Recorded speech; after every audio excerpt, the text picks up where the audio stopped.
we're back with another Lakers Fast Break podcast. It's Lakers Postgame, everyone. Hope you Lakers fans are doing well. Go ahead and catch me. It is Gerald Glassford right here at the Lakers Fast Break and also at the Pop Culture Cosmos, where we cover the latest news and trends in pop culture each and every week, twice a week, wherever you get your podcasts. On the latest Pop Culture Cosmos, TJ Johnson and I talk about WWE at a crossroads. Yes, the pun is intended there. We also talk about Scream 7, and obviously coming off of its major success this past weekend, best in franchise history, and what is the future for Pixar as Hoppers comes out later this week. We talk about all that and more on the latest Pop Culture Cosmos on YouTube and wherever you get your podcasts. Don't forget also as well, I'm on Lakers Latest by the Fan Arc Network. My friends there host me doing a show about 15 to 25 minutes long right there for you in the morning hours, 8 to 9. It starts around 8. Sometimes they put it out at 8:30, sometimes 9, but usually around 8 o'clock in the morning. They drop a new episode starring me right there, talking to some Lakers to you, giving you a recap and some personal thoughts on the Lakers right there at Lakers Latest. Go ahead, like and subscribe right there on YouTube as well. And don't forget my good friend Drip Show, the Drip Show Meister at Drip Show Shop on Instagram and Twitter. See this awesome pillow right by my side, always with Kobe and Gigi. Always remembering them, always thinking about them every time we do a show because they're right there. Plus, also as well, don't forget the canvas art from Luca and Kobe right there as well. I've got a LeBron canvas art right over there. I've got t-shirts, hats, posters. He can do so many things for you in the world of custom art when it comes to sports and pop culture. So go ahead and reach out to @DripShowShop on Instagram and Twitter. And yes, I've got something along the way in the works, thanks to my good friend El Rosto, that he has given to me, that I've given to Drip Show, to go ahead and come up with something good for a contest, a giveaway for you guys that is in the works, courtesy of El Rosto and my man at Drip Show Shop on Instagram and Twitter. You know what the hell this is, Joe. By the way, your newest, how should I say, devotee wants you to show your ugly face on the air tonight, by the way. No mobile stuff for him. But he wants you to yell at him again, by the way, which is really creepy when you think about it. But don't forget my good friend Daniel Barry Sports Highlights. Yo, don't forget to catch his great highlights, plus also as well his streams every time out at Daniel Barry Sports Highlights. Don't forget that as well. And of course, also as well, my good friends, the Lakerholics crew. Hopefully they'll get together for a Lakerholics Saturdays at 11 a.m. when they are able to get together right here at the Lakers Fast Break. Look, scroll up, Joe. Scroll up on the chat. Use your fingers, scroll up on the chat. It's not that hard. Even a child can do it. Then you can see exactly what he wants as far as it's concerned. Because you said you're a man of the people, and the people are asking to be yelled at by a guy that they can see their face. So there you go. Indeed.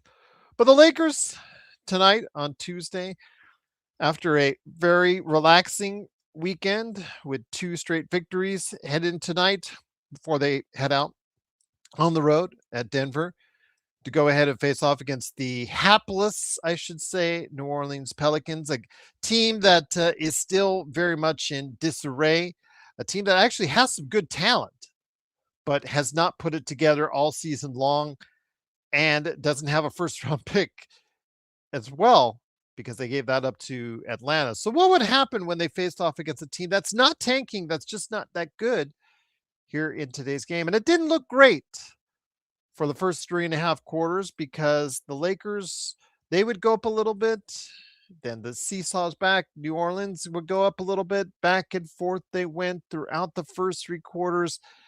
Didn't look all that great for the Lakers. Didn't seem to have everything working well like we've seen in the past couple of days. I know the shooting that we talked about as far as for the Lakers, that wasn't there from distance today. It was back down to a miserable 30%. Austin Reeves struggling for most of the game. I know a lot of people are talking about him and not the greatest of lights right now, of course, during the Discord and here in the chat already. LeBron James, though, still pretty efficient through his first three quarters. But then Luka took over, got some timely passes in there, timely shots, 27 points for him, 10 to 22. Still struggled from outside the distance like the rest of the team, 3 of 10 from three, 10 rebounds. But the Lakers, after playing with their food for 3.5 quarters, finally decided to go on a run. I think it was like 20 at one time, 22 to 6. They gone up to by as many as 10 points, and it was able to go ahead and hold off the New Orleans Pelicans from any further embarrassment. And the Lakers were able to go ahead and finish the game 110 to 101. Not quite the comfortable, easy victory I was hoping for, but still, it's a W in the win column. The Lakers are now 37 and 24. As far as where they are in the standings, they're still in sixth place in the Western Conference. We're still a half game behind the Denver Nuggets, who they will see on Thursday. So that will be a very interesting game for all the right reasons. They're still a game and a half behind Houston and Minnesota in the Western Conference, but they're now getting some distance on the Phoenix Suns. They're now 2.5 games in front of the Phoenix Suns right now in the Western Conference. So a little bit of breathing room there, kind of looking more and more like the Lakers will hopefully avoid the play-in. It's looking more like it's going to head into that right direction. But yes, the Lakers with the solid 110 to 101 victory. Would have been nicer if it was more efficient, but hey, we got it done. I'll take it and I'll enjoy it. So right there for you. And here today to go ahead and discuss. Oh, his face is there. The ugly mug is there indeed. It is, of course, the man behind the Joe Soro experiment. I'm just kidding, my friend. The Joe Soro experiment. And of course, don't forget, he has got a lot of stuff going on with his great business, Synblades with a Y.com. It is Joe Soro. Joe, not the most comfortable of victories, but you never really thought, even when New Orleans pulled out to an 8-point lead at right around the beginning of the fourth quarter, you really didn't think that it was going to get out of hand. You always thought at some point in time the Lakers were going to flip on that switch and get it done. Well, they were down by 8. I was starting to go, wait a minute. Are they really going to lose this? And then they kind of said, nah. I didn't get that vibe. I just didn't get that vibe. Yeah, they said, nah, we're not losing this. We're going to go ahead and put on a show here and show the league how clutch we are against the bottom feeders.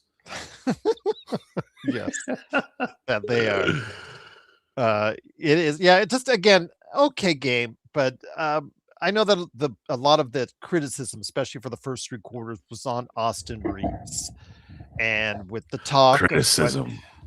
Quite a bit. That guy has one bad game. All right. Criticism. Well, he's had since he's come back, Joe. He has not he's not lit it up in the same way. You got to admit that. I mean, the statistics bear out. Since the big three has gotten back together, he's been like the wingman. He just hasn't gotten as much action as the main players on those two. So with that said, I mean, Austin Reeves today, again, struggled for the first three quarters, but a lot more is highlighted because of what the Lakers may have to commit to if they commit to it this offseason.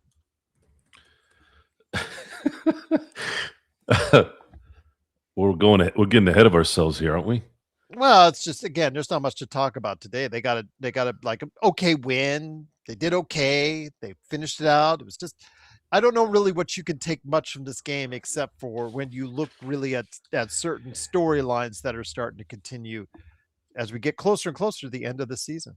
It's very difficult to look beyond tonight's game as well as not be happy with the result. At the end of the day, the game is about winning, and the Lakers have won the last 3 games pretty handedly, really. I mean, I know this one was a little closer than the last 2, but it's just it's always healthy for a team to win no matter what.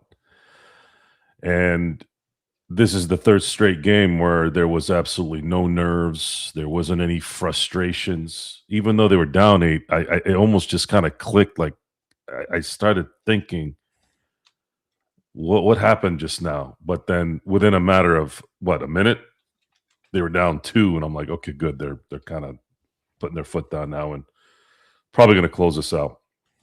And they did. As far as Austin Reeves is concerned, groins are not good in the long run if you have it lingering. Oh wait, I'm sorry. That's the wrong guy. I'm thinking about the calf thing with Austin. There may be some caution on his part. There may be some caution, and he's got a possible max contract waiting for him at the end of the year. So he probably wants to ease himself into this, which is not a good thing because this team is not going to win if he's playing on one leg. Or it could just be his shot was not dropping, but it did drop when it mattered. It did drop when it mattered. I thought he made the shots that needed to happen at the end of the game to win the game or to put it away. I don't know why I was thinking groin and Teoscar Hernandez. I don't know why that popped in there. Sorry about that. But tonight's game, if there was a theme tonight, is if New Orleans can get healthy and figure out whatever the hell they're doing over there, this could be a good team. They've got very Piston-like. Yeah. You know, coincidentally, their current GM is an old Piston, right? GM and player. They have some talent here. They can hit shots, and they're athletic. And this is the part in the NBA where sometimes maybe we lose ourselves into what's good and what's bad. Man, if these guys could just get their heads on straight and stay healthy, man, they could do something. And nothing is good when teams are bad in the NBA. I'd prefer to have all the teams be relevant, at least 20 out of the 30, just because it makes the league look better. And tonight, there was some entertaining basketball on both ends. And LeBron looked great, was doing his impression of a guy that's in his mid-30s at this point, not his 40s. Luka's Luka. I don't think we ever have to worry about him. DeAndre Ayton was fumbling and stumbling like Kwame Brown a little bit there, but then he kind of got his act together a little bit. Like Marcus Smart's game tonight, not too much volume, not too much of anything, just solid veteran leadership with key shots that went in. And then what can we say about Kennard that we haven't already said since the deadline? My God, this was a huge pickup for them versus what they had. And when he shoots the ball, I assume it's going in. And there's not a lot of players on the team where I think that. It's either Luka, to some degree Reeves when he's in the zone, and then Kennard. So I got to keep giving props to Rob for bringing that in there because he's helped. He's helped a lot in just basketball IQ, basketball focus, basketball shot making. It's nice to see a basketball player do what he's supposed to do. And he's doing it off the bench. Thank you. I just wanted to say that. Once again, it is the Lakers with the victory, 110-101. They're 37-24, still sixth place in the Western Conference. Before I get to the questions that like JY and others in the chat, by the way, I think you mean Derek White, not Devin White. I think you mean Derek White, JY. Devin White is a linebacker, he was a linebacker for the Buccaneers. I do want to mention also as well, as far as a store, the store is closed for the LFB that Joe had worked out. That link is no longer available. I mean, if you guys want something custom, really? For the LFB, yeah, I'll have to talk to my contact. I don't know why that's. Yeah, I can do something. I did already something for Tough with that LFB logo that Joe is wearing now. I did a white T-shirt for him. If you have a request, I have a place here locally, but they're not the greatest. Their charges, their prices aren't the greatest, but I can get you guys a quote if you're interested. Shoot me an email and what your preferences are, because I have the logos on file that Joe sent me. That's a Joe creation on the LFB logo. So yes, I have all that on file. So yeah, if you go on and hit me up at LakersFastBreak@yahoo.com and make a request on what style, color, whatever, just go ahead and hit me up, LakersFastBreak@yahoo.com, and I got a place here locally. But again, if we have enough demand for a lot of other stuff, for people to go ahead and open up a store again and whatnot, yeah, let me know. But it's just they closed it because we just didn't get any responses from it, quite frankly. But wanted to go ahead into that. So to charge $2 for a shirt. Once again, it is, of course, the Lakers winning 110-101. Joe, I want to go ahead and hit up Virgilio's question, who emailed me on that one. He emailed me, Gerald, I appreciate the reply back deeply. I have a question. It's in regards to, he's been thinking about it for a while. Can you ask Joe if the NBA should possibly move the three-point line to the old international line of 20 feet, 6 inches. The NBA actually tried it for the 94-95 season with the hopes that more threes would be made. It actually had the opposite effect because defenses stayed more packed in, so the NBA went back to the line they have now. I'm especially interested in Joe's opinion because he hates all the threes that are being shot. So to give everyone an idea, of course, we have the pro line, the NBA line, then we have the international line, and then the college line is the shortest of the three. Your thoughts, Joe, on moving in? I would have said that. I would have said that maybe 5 years ago, maybe even 10 years ago. But these guys are shooting logo threes like they're layups. I don't think that'll do anything. The average now is like a 36% for 3-point shooters. Yes. Yeah. However, what I believe would work is the expansion of the measurements of the court. Is make it a little bit wider, a little bit longer. But then that means the teams have to lose seats. There's just nothing you can do. You can't do anything from the top of the key and out because now you're going to start seeing more. You'll see more corner threes at that point. Then they'll figure that out. My solution to the 3-point problem is better defense. And the Lakers of 2020 sort of had it figured out, and then it kind of dropped off. I don't know why.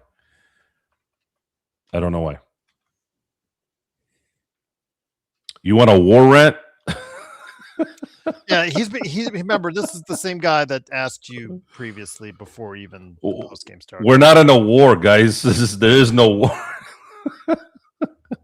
Well, it depends on who's saying it, Joe. Again, I don't want to get politics, but some are saying it's a war. Some are not saying it's. No, there's no war, guys. Come on.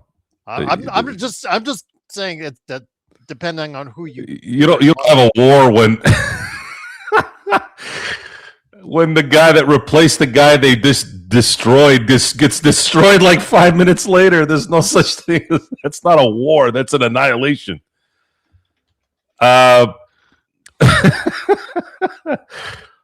There is no more wars in the world, guys. The technology and globalization have pretty much really put that to bed. I'd say the only chance that there would be a quote-unquote war is if like 50 countries like Russia, China, basically all top 50 other than America ganged up on America. Then it would be a war. But no, I don't think there's any kind of war going on here. There's a bunch of morons online that think they know what's going on. A lot of them are my friends.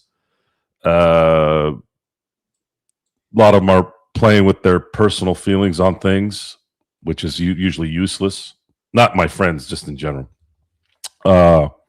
And in the end, folks, you're basically the jackasses that are just on the string while they just do this to you. So getting back to the game, Pinty says, good that I was angry. Marcus Smart was great. Marcus Smart, was it 3 block shots, 4 steals today? It's 6 block shots in the fourth quarter.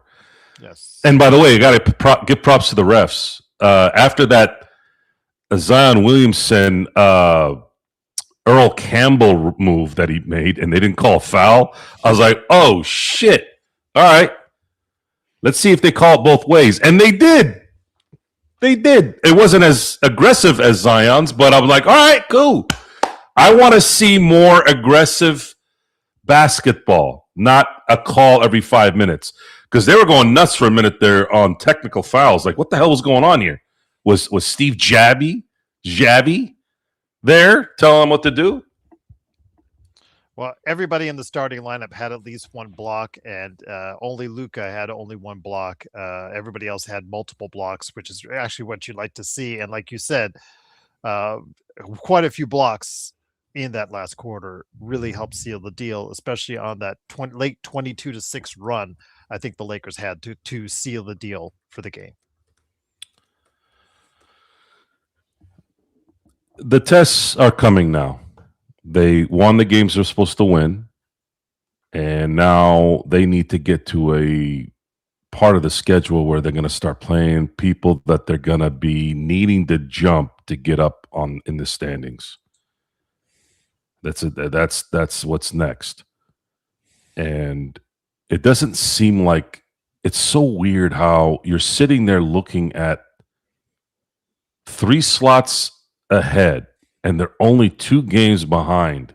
Yet they've been in 6th place for like what, a month? Toggling between 5th and 6th. Yeah, it's just the NBA is so parodied. It just, I don't know. And at this point, they don't really lose out too much. If they face Houston, even though they'd be the visiting team 3 out of the 7. 4 out of the 7. I guess I'll take it, but Houston also has a history of beating the Lakers in the playoffs. It's essentially the Celtics back in the day. Phoenix has beaten the Lakers in their histories 5 times, and then Houston's next. I just get out of OKC's bracket. That's what I would do.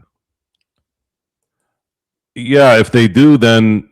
But I don't know. I don't know how that's going to end. Is OKC going to be able to hold off San Antonio? They're only 2 games behind them in the loss column. They just took over overall best record in the NBA today. So yeah, but there's still 2 games. San Antonio's still 2 games, and we cannot assume anything in the NBA anymore. These guys get hurt sneezing while they're sitting down. That's what would be. I mean, that's what I've talked about with the Lakers, Joe. For everything would have to go right, but that would include a major injury to both OKC, Denver, and San Antonio. I think, especially OKC. If SGA gets hurt, that throws everything in the air. And that's something you have to factor in now. That's the NBA. These guys are not, a lot of these guys are not making it through the season. They're not making it through the playoffs. And that's a fact. Yeah, we have to wait. We cannot predict like we used to. We just can't. It's not going to work. All it takes is one injury. If SGA gets hurt in the playoffs and cannot continue, everything changes. Even the East has a chance now, because you have to also understand Houston has young players, and then they have Durant. And Durant is a temperamental player and has yet to win when it matters by himself. By himself as in the sole star. And then San Antonio is young. These guys have experience in NBA playoffs is paramount 99% of the time. I think the only team I can remember that was young, really young, and got in and went to the finals was the 2012 Oklahoma City Thunder. But then even then, like, I mean, Durant had been there, 4 or 5 years? That was his 5th year. So is that too early? These guys are young. These guys are really young. So it's Oklahoma City's title to lose. The Boston Celtics are making a run here. They have the best coach, in my view, in the NBA at this point. They have the most cohesive offense, the most cohesive chemistry in team basketball at the moment. I don't think the Jason Tatum thing, even though I'm hearing a lot of positive things there, I don't think his stamina will be enough to be effective. And he's even commented that he doesn't want to possibly mess up what they're doing here. So I don't know how the hell that's going to come out.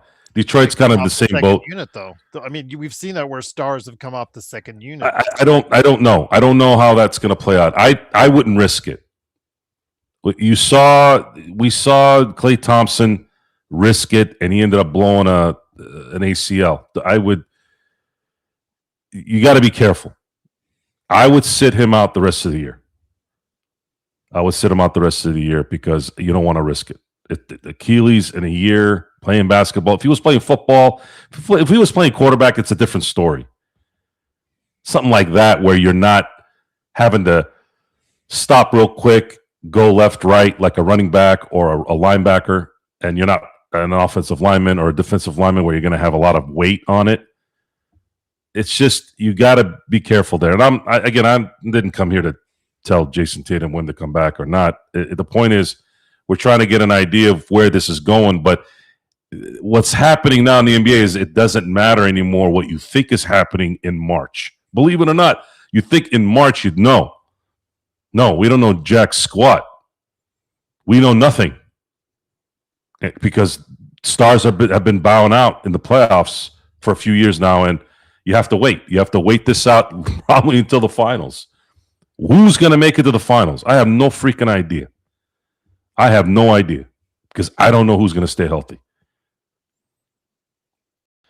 Once again, it is the Lakers winning 110-101. What's going on, Steinbauer? Great to have you here. Hopefully you will stay and enjoy what you're doing here with the Lakers Fast Break. Truly appreciate everyone. I've actually seen 2 or 3 people said I hadn't been on a while. Come back, seeing how everything's going. It's going really good right now with the Lakers winning their 3rd in a row. I do want to bring a question to you.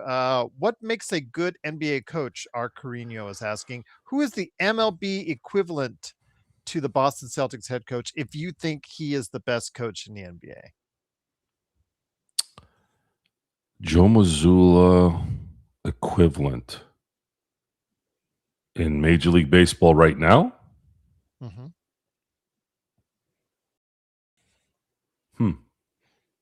I'd say probably Dave Roberts. You cannot deny. Yeah, you can't deny that 2025 might have been his. I'm just sorry, man. Coming out party. We've been doing this for years, and you know how hard you've been on Dave Roberts over the years. You've gone a complete 180, my friend. Well, it's not me who went 180. It's Dave Roberts that went 180. Let's look at this scenario. It's almost the same thing when you talk about injuries and continuing the performances, right? So they still win the division last year with half the starters in baseball on their team out, pretty much. They ran their bullpen out so bad that the bullpen really couldn't recover towards the end, except for a couple guys, right? And then on top of that, the offense died in July and never came back. They were able to win a World Series with no offense and no freaking bullpen. That's the amazing part of that story. So if you look at how Boston's winning, they don't have their star on the team. And one player, one superstar, one future Hall of Famer in his prime is like the equivalent of like 3 or 4 guys in baseball or football because it's only 5 guys on a court. So you're looking at a team that's still winning, that's still relevant with one of their big cogs that's not there. And then you got to look at the specifics of what I'm talking about. Well, Mazzulla's got the offense humming. The message is clear and loud and understandable. And it doesn't matter who they're plugging in. They had a midget the other day shooting threes from the logo and making every shot. Like what Pritchard should not be able to do that against guys that are 6'8", 6'7", 6'6" on your team. You should be able to figure something out there, but apparently I guess the Lakers couldn't that day. And then you look at Dave Roberts towards the end, and this is what's probably going to set Joe apart from everybody at this point, and he already sort of has, but if he leads that team to a title without Jason Tatum, I don't think there isn't a discussion with anyone that he might be the best coach of the last 5 years. In general, like period. Like as soon as Udoka, the whole Udoka thing, was that like a blessing in disguise? They got a better coach because of that. That's just weird. That's weird how that played out. I had no idea that, or maybe it's the system. Maybe it's the Brad Stevens Boston. Well, it can't be Boston ownership. They just bought the new ownership. Just bought the Celtics. So I think Brad Stevens might be teaching something over there where we're not giving him enough credit, even though we are. But yeah, so Dave Roberts seemed to have made the right calls. See, it's only luck if you maybe get lucky on one, maybe two. But when you have like 7 calls that you make, at some point that's not luck. The feeling is there. The instincts are on point. And my good friend Empire Jeff mentioned something a while back, and you can't argue against it. Again, when you win, that's the ultimate validation, right? Maybe he needed to understand what he was doing. Maybe he didn't know what he was doing when he was doing it. But then at the same time, you got to also, now that you can reflect because you are winning, you're not fogged by negativity. This team very well could have had 2 World Series in his second and third year if he didn't have 2 pieces of shit franchises that were cheating. And they just put in one of those assholes in the Hall of Fame.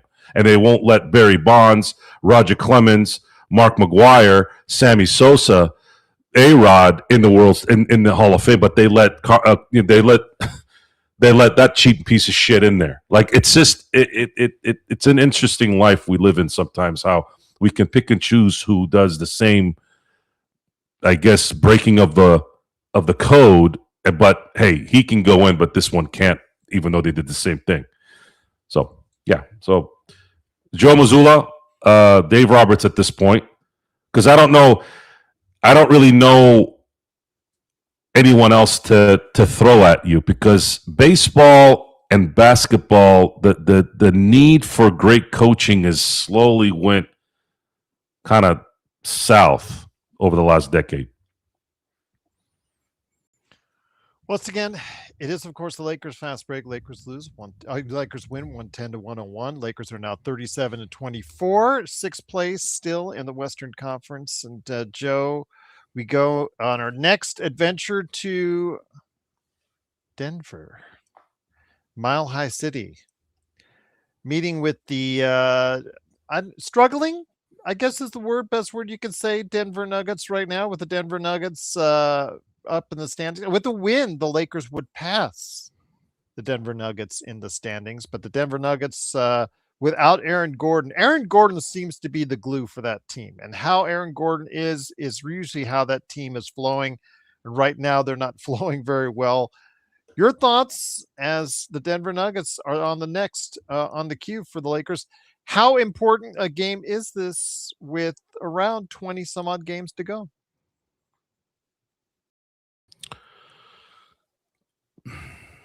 I'm not really focused on Denver not playing well. I'm going to be focused on, will the Lakers take advantage of the Nuggets not playing well? The Lakers, for the longest time, haven't really taken advantage of an injured animal.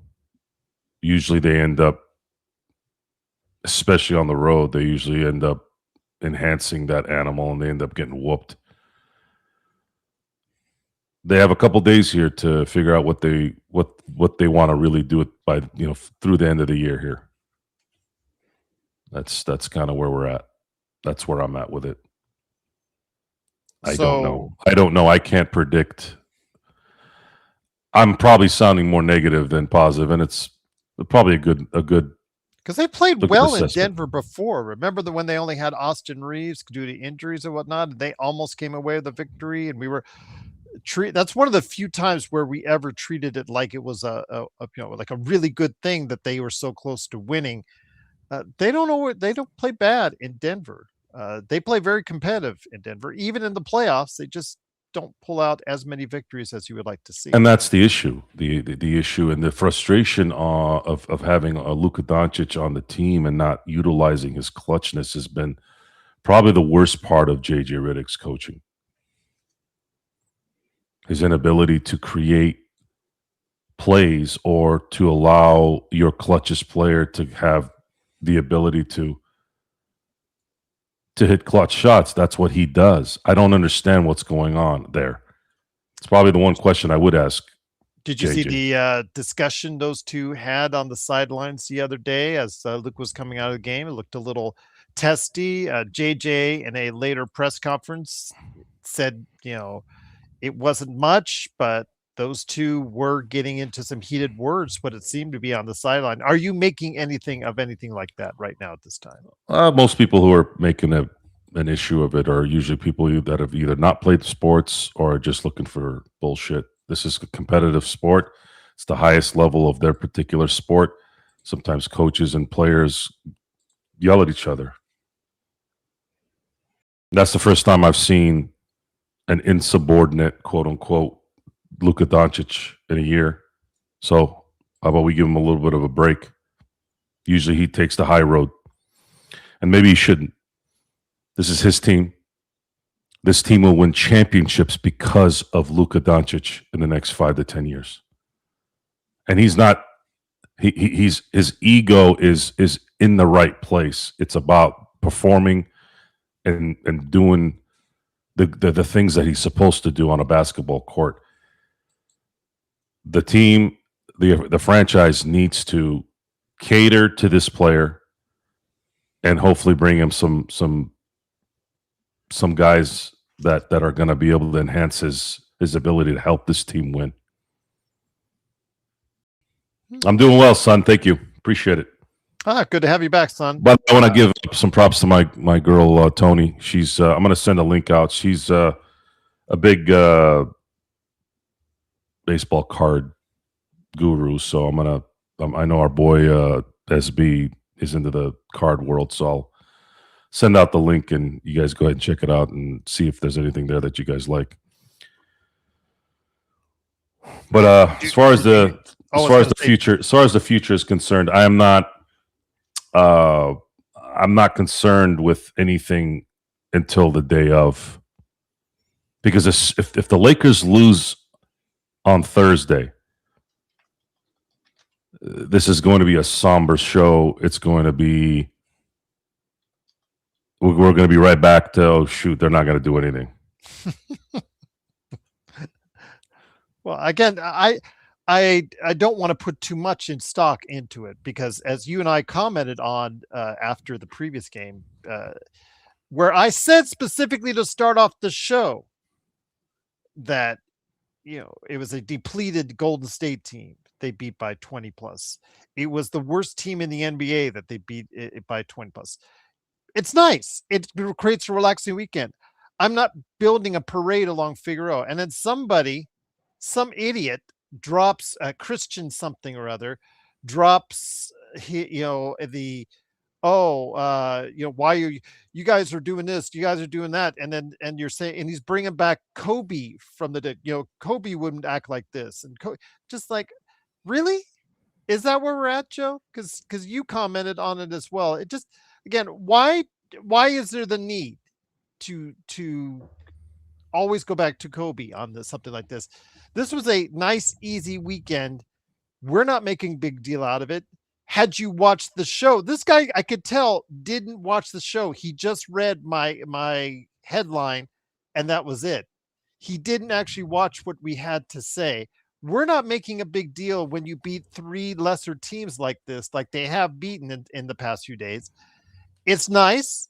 It helps pad the record. But the real challenge is yet to come, Joe. But to drop Kobe's name like that, I just thought was just tasteless, to say the least. The issue with patrons online is there's too many people, and I've said this on the show before, that have been given a forum to express themselves. And while we're in a country where you can give yourself, I believe in free speech. I believe you have the right to do that. The problem is most of the people that have opinions or comments are brainless. I'm going to put in the chat for everyone what was said. So it's a waste of time. It doesn't matter what the subject line is. It doesn't matter if it's the iconic franchise, LA Lakers. It doesn't matter if it's the back-to-back Dodgers World Series championship team. It doesn't matter if it's some rinky-dink Kansas City team in the NFL. One way or the other, if you're too successful, if you're too good, if you're too popular, if you have LeBron James on your team, if you have Patrick Mahomes on your team, if you have Kobe on your team, first of all you posers out there, I'm not calling the people posers that you talked about. I'm just saying in general. All those assholes who were kissing Kobe's ass after he retired, and especially after he passed away, all you motherfuckers were calling him selfish and saying bad things about Kobe, because I know, because I remember. You know why they were doing that, Gerald? Why? Because he cared that much. So it doesn't matter if you care. It doesn't matter if you don't care. You're still going to get criticized by the useless mob online. And before the useless mob online of social media, it was the Bill Plaschkes. It was the J.A. Adandes. The only thing is, those are limited guys, right? Only guys that they're only going to have a handful of people that are going to be writing in those newspapers to comment. But even those pieces of shit criticized Kobe in LA, his own newspaper. Why? Because he knew they were pieces of shit and he treated them like pieces of shit. And that's a fact. So please spare me your prisoners of the moment bullshit that Kobe wouldn't do this. Kobe wasn't a choir boy either, guys. Choir boy, he was not. Kobe had problems. Okay. Kobe and Shaq not getting along cost the Lakers probably 3 or 4 championships in their run. And Kobe has to be. Kobe has to take some of that blame. He wanted to win by himself. It wasn't about really winning. He wanted to win by himself too because he didn't like the chatter. He let the chatter bother him. Whatever. And then, what else? I don't really want to get into that part, I guess. I'm not going to trounce on some of the stuff that I heard from 20 years ago. I don't think it matters to today's situation. But I will say this, since it's now, this LeBron James thing has been an interesting 8 years. And I'm finding myself maybe getting a little sentimental already that he's going to be gone. Because you have to, if you respect the game. His game is one of the all-time great games. And he's still performing. And respecting the game, respecting LeBron James's basketball skills will give you a better insight on who you are in terms of knowing what basketball is. It's so funny because Anthony is just, again, once you start saying anything, like that Kobe wasn't an angel or Colorado, you can't say these things because Kobe to a lot of people walks on water. It's simple as that. Kobe was one of the best players of all time. I loved Kobe. I loved what he did on the court, but you can't say one thing with some people when it comes to Kobe Bryant because you get the response like you just did in the chat. And I'm not trying to. I didn't bring up Colorado because that's a separate situation. I'm talking basketball mainly because he wanted to win, but sometimes things got Kobe wanted to win. The respect with Kobe is he was available. He was the hardworking guy. He was always playing through everything. There's zero negativity in that part. But there's more to it when you're in a team sport. There's more to it in a team sport. And when I look back at that time,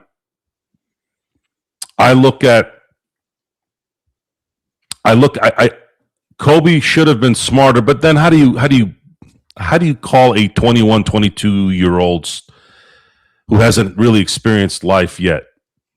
How do you expect them to think like I do? See, that's that part that's not fair because I don't think the way I did when I was 21 and 22. Not even close. Matter of fact, I would have whooped my ass if my 21, 22 self. I wouldn't have probably lasted because I was made of steel at that point, right? And I could heal in like 4 hours. But point is, maybe I could get you mentally, right? And maybe I get myself mentally. But then at the same time, it's like, man, but how come Magic knew? Magic knew how to work with Kareem.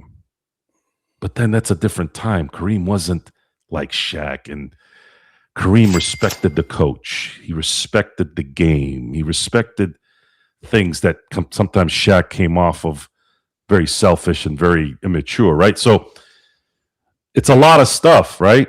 It's a lot of stuff to go back and look at and try to compare to now. And we've fallen in the frustration of not winning enough with LeBron. But and I'm sure we'll talk about this in about 5 to 10 years. And of course, everybody's going to be kissing his ass when he retires. That's just, believe me when I say this, that's going to happen. So I'm trying to change what I'm thinking now. I want to appreciate LeBron James's game, and I want to appreciate him being a Laker. Yes, it sucks that his outside stuff took precedent over his game. It is what it is.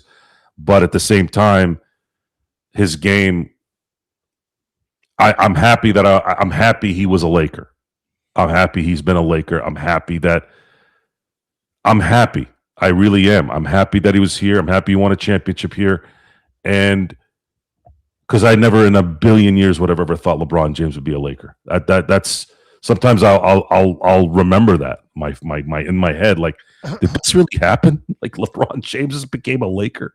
Left, you might be getting your chance now because he's not going to be yelling at you, but he might be yelling at Anthony. What did Anthony say? Well, he had told you to stop it before because, again, you're when you tread on Kobe and you say anything like he was human being. Well, he said, "Sir." Anthony, listen, man. I gotta clear this up for you. Okay, let me clear it up, and then I'll let Johnny talk. Mm-hmm. You have no idea how much we love Kobe. We love Kobe. Oh my God, we love. I love Kobe. I really do. Now, I haven't had a favorite player since Mike Piazza, and then before him was Magic Johnson. As I grew older, I became less attracted to the favorite part. It's just how my brain works. I stopped wearing jerseys because it didn't feel right. Like, I'm not going to wear another dude's name on the back of my, like, it just doesn't, that's me. I'm not blaming anybody else for doing it. So Kobe, and much like anybody else in my life, as I've matured in my life as much as I can, I'm not going to I'm not going to eat everything positive. I'm just not. It's not realistic. And I'm sure Kobe would understand that. I'm sure if I was fortunate enough that he was still here and I sat with him and we had a real conversation, I'd be like, look, Kobe, I still don't think you handled the Shaq thing well, even though Shaq was abhorrent sometimes. I think you should have outsmarted him. I think you were smarter than that. I think you should have played the mind game better with him, because that's who Kobe is, right? He's the mind game guy. He's the guy that could go into an area and that no one else can. You should have been able to do that. Man, just feed the big man, win 4 or 5 championships. You're going to get your shot. And the thing is, on top of that, he would have let you. He would have let you be the guy. And that's something you guys have to accept, because I was there for those times. I was watching every game. I was listening to all the BS from the LA Times writers and all that crap. I was trying to pay attention to the team winning 3 championships. You guys, you have any idea how hard it is to win a championship? These guys won 3 in a row, and they didn't even like each other. It's hard. We're spoiled. But at the same time, how do you justify the modern day Wilt and the current modern day Jordan on the same team and not annihilating everyone for a 5-6 year run? Just saying, it should have happened, and it didn't. And yes, they won 3, but I don't think we look at Tom Brady's career and say, God, he left some shit out there. No, he didn't. And that's why he won 7. And he won a 7th on another team. So it's like, dude, how do you at that point really argue it? Kobe and Shaq, Kobe especially, should have probably tempered a little, just scaled back a little bit. That's just the only thing I always saying back then. I'm like, Kobe, just scale back a little bit. But then the greatest things that some people have is also their greatest weakness. So it's like you can't really expect. Okay, he's a psychopath. Well, how are you going to reel in a psychopath? Just okay, I'm going to do this out of nowhere. It's not very very realistic. So Anthony, I didn't mean to denigrate Kobe Bryant. I wasn't, but I was there for those games, and I was there and listening and watching. I think things could have gone better. And see, Anthony, like there, says you can't be serious. You just whatever all that is you just said. I think. Hold on, it just deflects really quick. Yeah. I have never seen Joe like give a sophisticated answer like that. Right? Usually, when someone says something in the comments, Joe is just like, oh, fuck off. But you, like that, but right? you know, you Anthony, listen. You cannot let say me anything with about everyday Kobe. life. Anthony, I have family, right? I love my family. You think I don't criticize my family when they do something wrong? If you didn't, you wouldn't love him. So what why is Kobe not why is he immune to all that? And again, I'm not even saying much. It's just the stuff that I am paying attention to. You just said this is about basketball. This is not about two alphas coming together, and like if they had actually coalesced with each other, Joe, you said 4 or 5, championships would have been on the table. But they're two alphas. They didn't get along, and you feel like you wanted something more at the end of the day. That's all you basically said.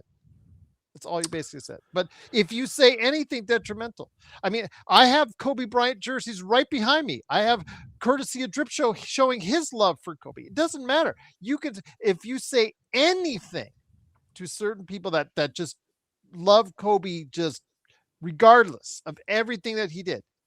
Jack squat means nothing. And you know what's hilarious? What's hilarious is the fact that we've all been Kobe fans prior to what happened with Kobe, because let's be real, right? I mean, here we're in a Lakers chat room, but me personally, I grew up in the Bay Area. You should have seen the hate Kobe Bryant was getting, and I was having to ride for this guy when he had the toughest teams, when he was injury riddled and going through the end of his season, the end of his career. And oh my goodness, you should have heard how they disrespected Kobe's name. You should have, especially out here in the Bay Area. They were disrespecting his name like something crazy. I think they left at least one on the table. The whole incident happens with our God rest his soul, and now everybody just swears they've been a Kobe lover for so long. That's one thing that really pisses me off. It's like most of you guys were actually hating on Kobe Bryant when we were the ones showing love. And now, what happened to him. I understand, it's human nature. People show love after, but damn, y'all, just keep it real, because I was showing love to Kobe through all that bullshit, and it continued to show it. And the way he passed away and the way he perished only, like for instance, the way like the way Tupac died, the way the way those mercurial figures died. It's like, and if you really just try to showcase that they're human in any way, shape, or form, you will get vilified for it. I remember Jamie on the show talked about Colorado, and I got a long ass email on just trying to roast, and all he did was just point out the Colorado, which again, you're either on one side of Colorado or you're on the other side of Colorado. It's just that simple. But Kobe, again, the player, there is very few ever in this game like Kobe Bryant, and that's just regardless. Just the problem with Colorado, the problem with Colorado, and like most things in life, a lot of people take a political side, even with something that shouldn't be political. Yeah, it seeps into their thought process. That's why it's very dangerous.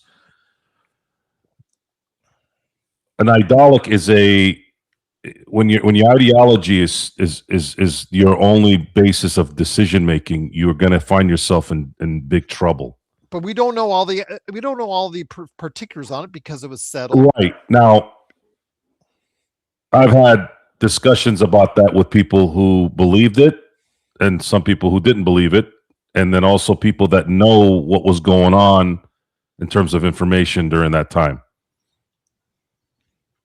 I don't have an opinion really on it that's solidified. I don't know.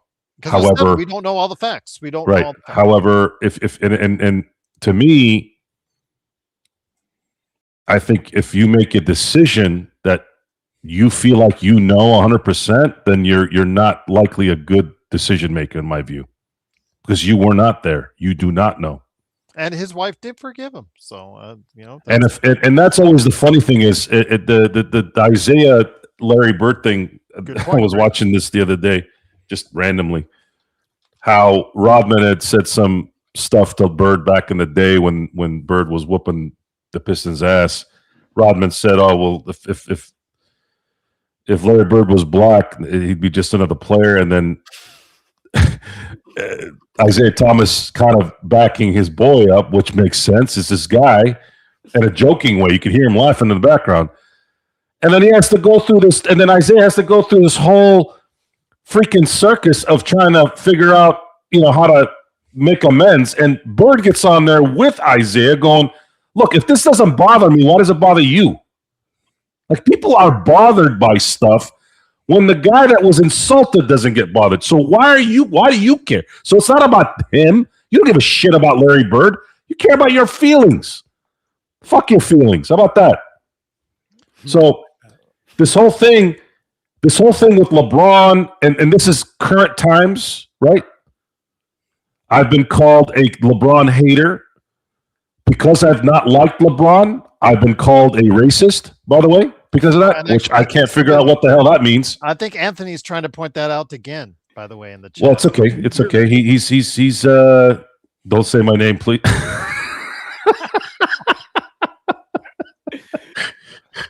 Okay, we won't call you by your name.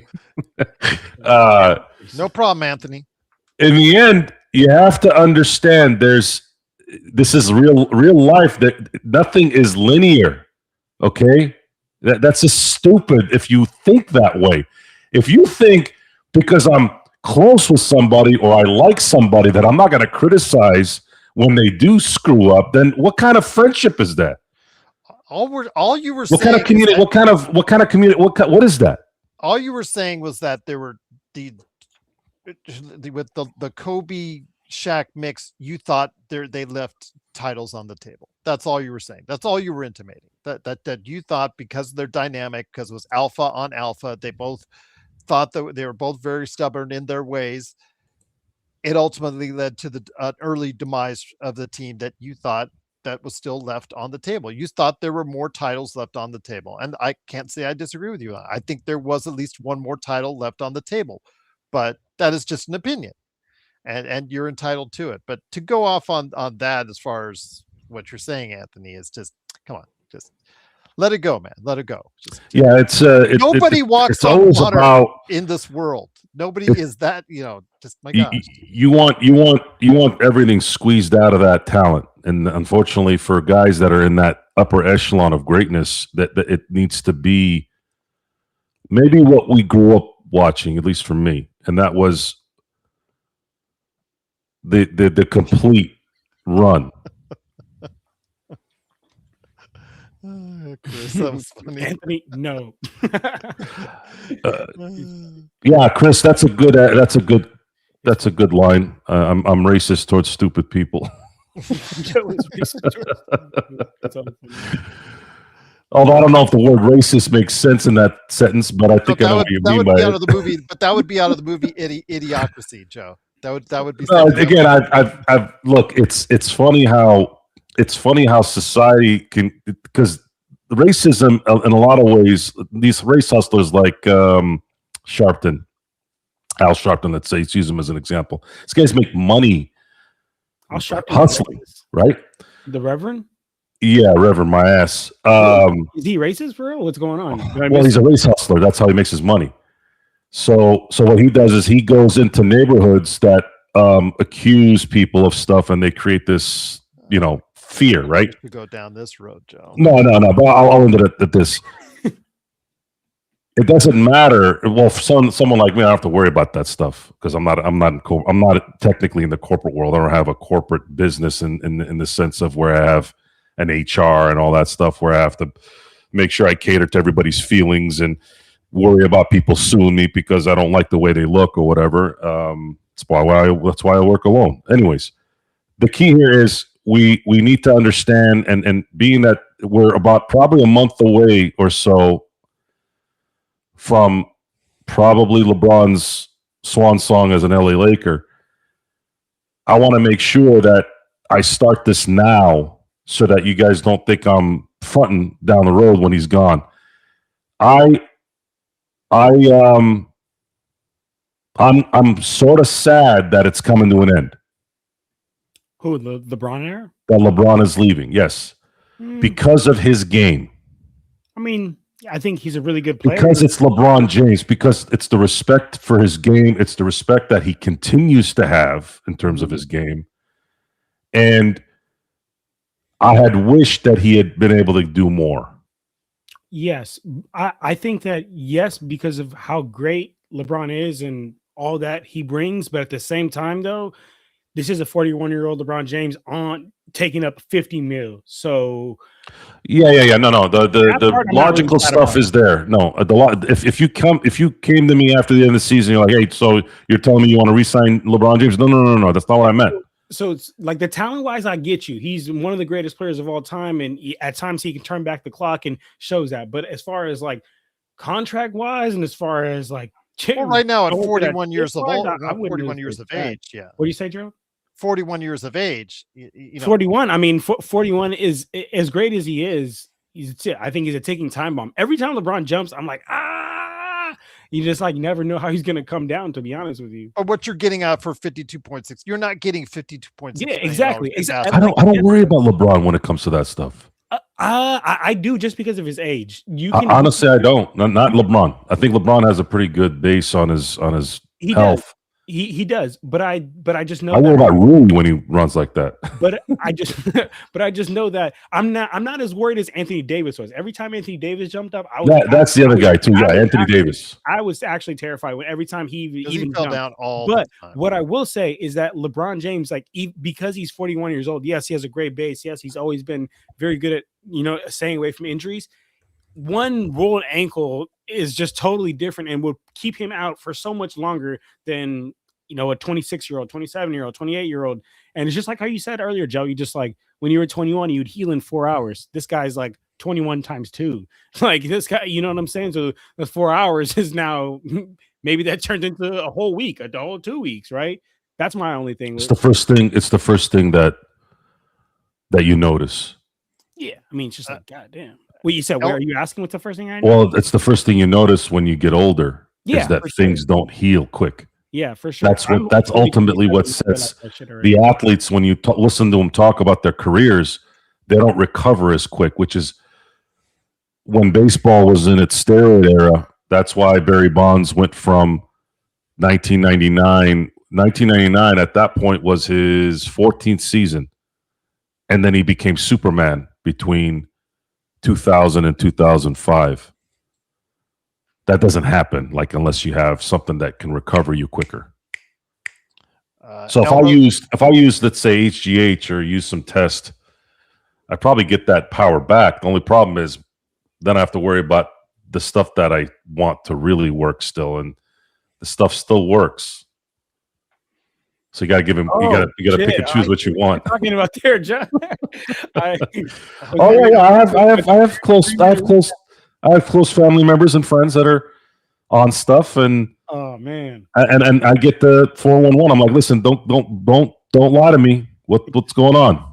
Oh yeah, that happens. So you got to do this. I'm like, fuck that. I ain't doing that shit. Well, go ahead.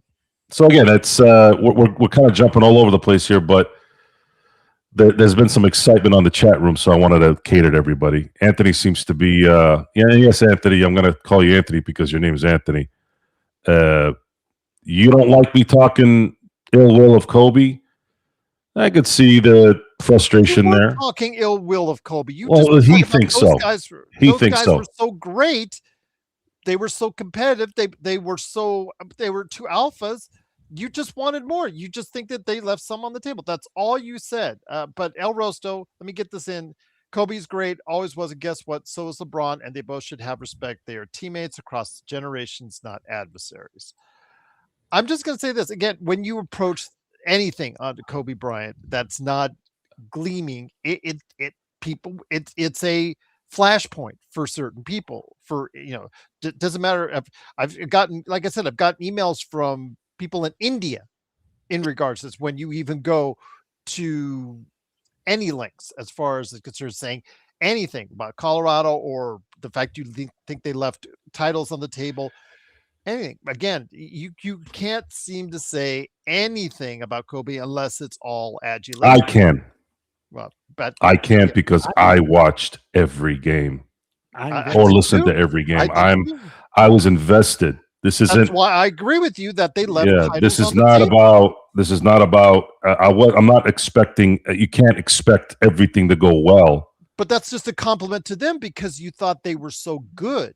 But the facts are there that you cannot have a prime Shaq and a prime Kobe and then tell me, oh, well, Karl Malone was hurt in 04 and so. I remember I was catching myself saying the same thing, and then I realized, wait a minute. Let's go back and let's say we don't know the results of that series. You have a prime Shaq and a prime Kobe. I think you should be able to figure it out. Okay. And Anthony, again, Larry Bird, he's not perfect either. So I don't know what Larry Bird has to do with this conversation, but yeah, he certainly isn't peachy clean either. But we were not talking about anything bad. I think Anthony's smoking or something. I don't think he's paying attention to what I'm saying. Don't put that kind of rap on weed. We don't do that to you. I didn't say you can smoke more things than weed. Okay, we're just saying that he is so good with Shaq. It was so good together that they should have can smoke poles, and they did. That's all. That's all we're saying. That's all we're saying. It just, I don't know where you're coming up with all this other stuff, Anthony. Again, we're gonna say your name because it's in the chat, and that's how we're gonna refer to you. Is Anthony? I think he's fucking. I think he's fucking with us. Well, I hope so. How you doing, brother? But anyways, again, we're not again, we just think that there should have been more because they were just so good.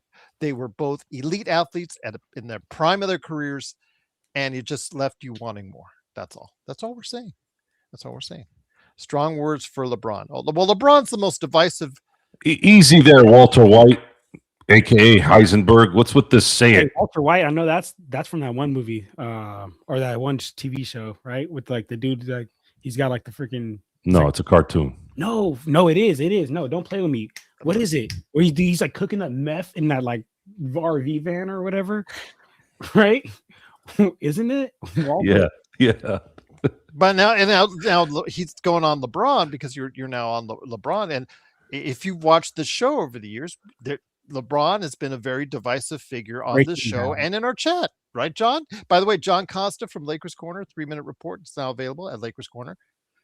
Yes. Lakers did win, by the way, 110-101. It was kind of like a, oh, by the way, win, which is probably why we've gone off and do a different tangent with LeBron and Kobe here. But John, your thoughts on the game when it comes right down to it? A 22-6 run helps solidify the win. Not exactly the most comfortable win back and forth, but New Orleans, a talented team that just hasn't seemed to put it all together this season. But I think you saw in a nutshell more what was going on with New Orleans than you did with the Lakers tonight, as far as, a team that looks pretty good for a little while and then just doesn't get the job done in the end. Yeah, I would agree with that, Gerald. I think that tonight showed a little bit more of just the Pelicans than even did the Lakers. But on the Lakers side of things, because shoot, I'm the Lakers Corner. We're here, the Lakers Fast Break, and we're all Lakers fans. One thing I do feel like is that the Lakers just and this is something that the Lakers have done a lot of times throughout the last couple of years. We play down to our competition level. Sometimes we play up to our competition level as well, but a lot of the times we tend to just play down. Well, that's the reflective and the differential, the point differential of the overall record for the Lakers. Right. So, and being that we're playing I think that their starting lineup, especially today, is a lot better than a 19-win bottom of the league Pelican team. So to that, I'll give them credit to. But still, again, 19 wins, bottom of the league. DeJounte Murray just came back. This is literally Zion's first game back. I do no. Well, he was only out of game because he was so proud of his 35 in a row. If you remember his conversation. He played 35 games in a row. Zion did. Then he missed a game. Mm-hmm. And yesterday he was on with Malika Andrews and was so, he was touting the fact, because remember, it's also tied to his contract too, as far as that, the more games he plays, the more incentives he gets. But he was proud of the fact that, he had played 35 games in a row. I'm just thinking somewhere the great Randy Smith, who played more games in a row than anybody for like 10 seasons straight.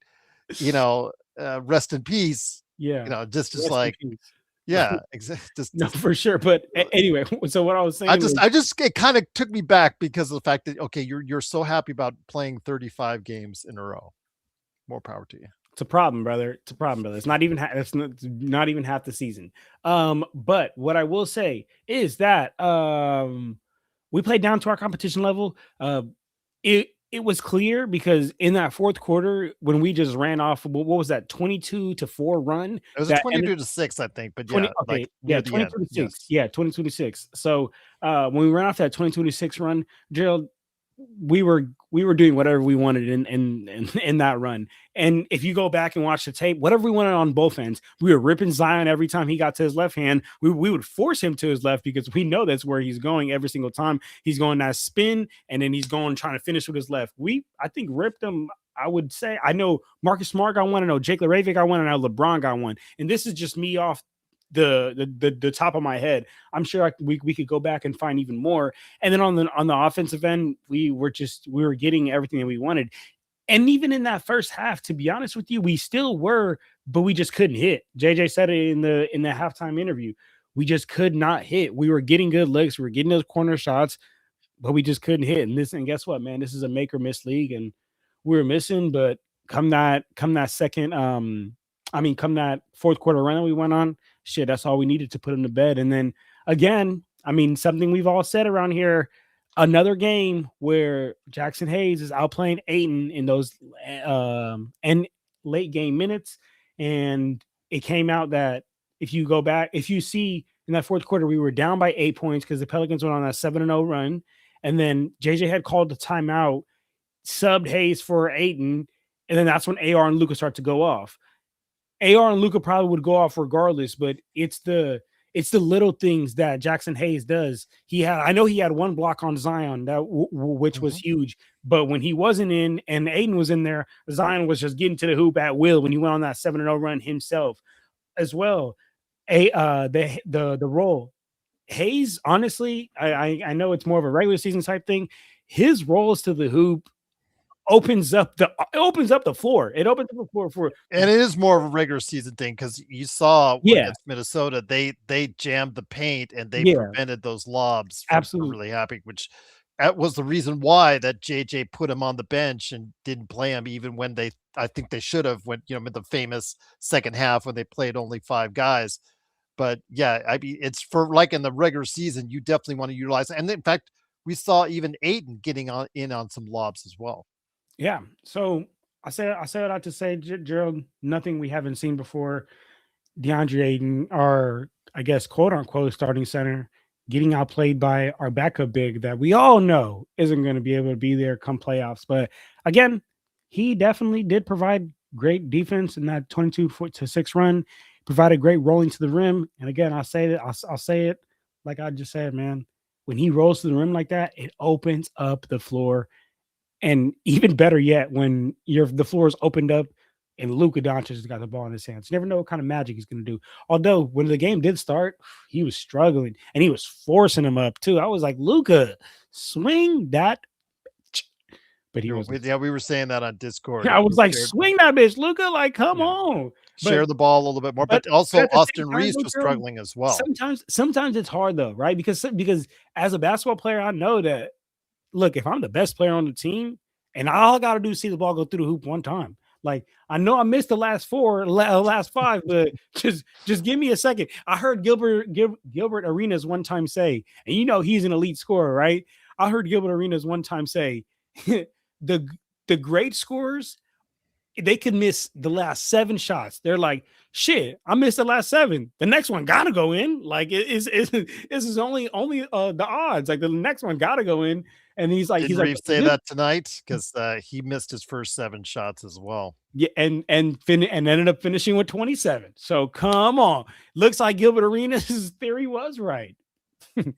Yes, Craig, you're right. AC Green does have the as far as his streak of consecutive games. I was just using Randy Smith as a, because remember he was the original guy that was really lauded for his consecutive game streak. But yes, you're right. AC Green, with his 900 plus games, as far as his streak is absolutely committed. But again, watch out. Zion is coming around the corner. He's got one now. He's got one. So all right for Zion. But yes, the Lakers do win 110-101. Joe, it's a crazy stat. It's getting AC Green in, what was it, 1997? Mm-hmm. Yeah, 7.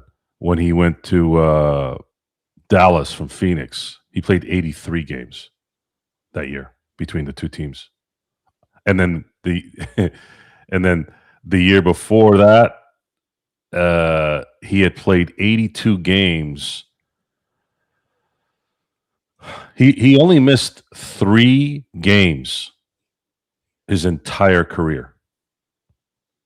AC Green missed 3 games his entire career. He played from 1985, 86 to 2001. He missed 3 games. It was his second year in the league. He missed 3 games. And then every single year after that, he played the entire amount of games played plus a couple more, because the 99 strike season was only 50, so he played only 50 in that one. But every year except for one, he played 82 games or more, minus, of course, the strike season, which he played the full amount that you could play that year. The man never missed. The man missed 3 freaking games his entire career. And this man played on Showtime, by the way, in the 80s. So he can't sit there like, oh, well, he was a guy who just stood in the block. Like, these guys were running and gunning. Yep. Nuts. He was at the end of how many fast breaks from Magic Johnson? Quite a few.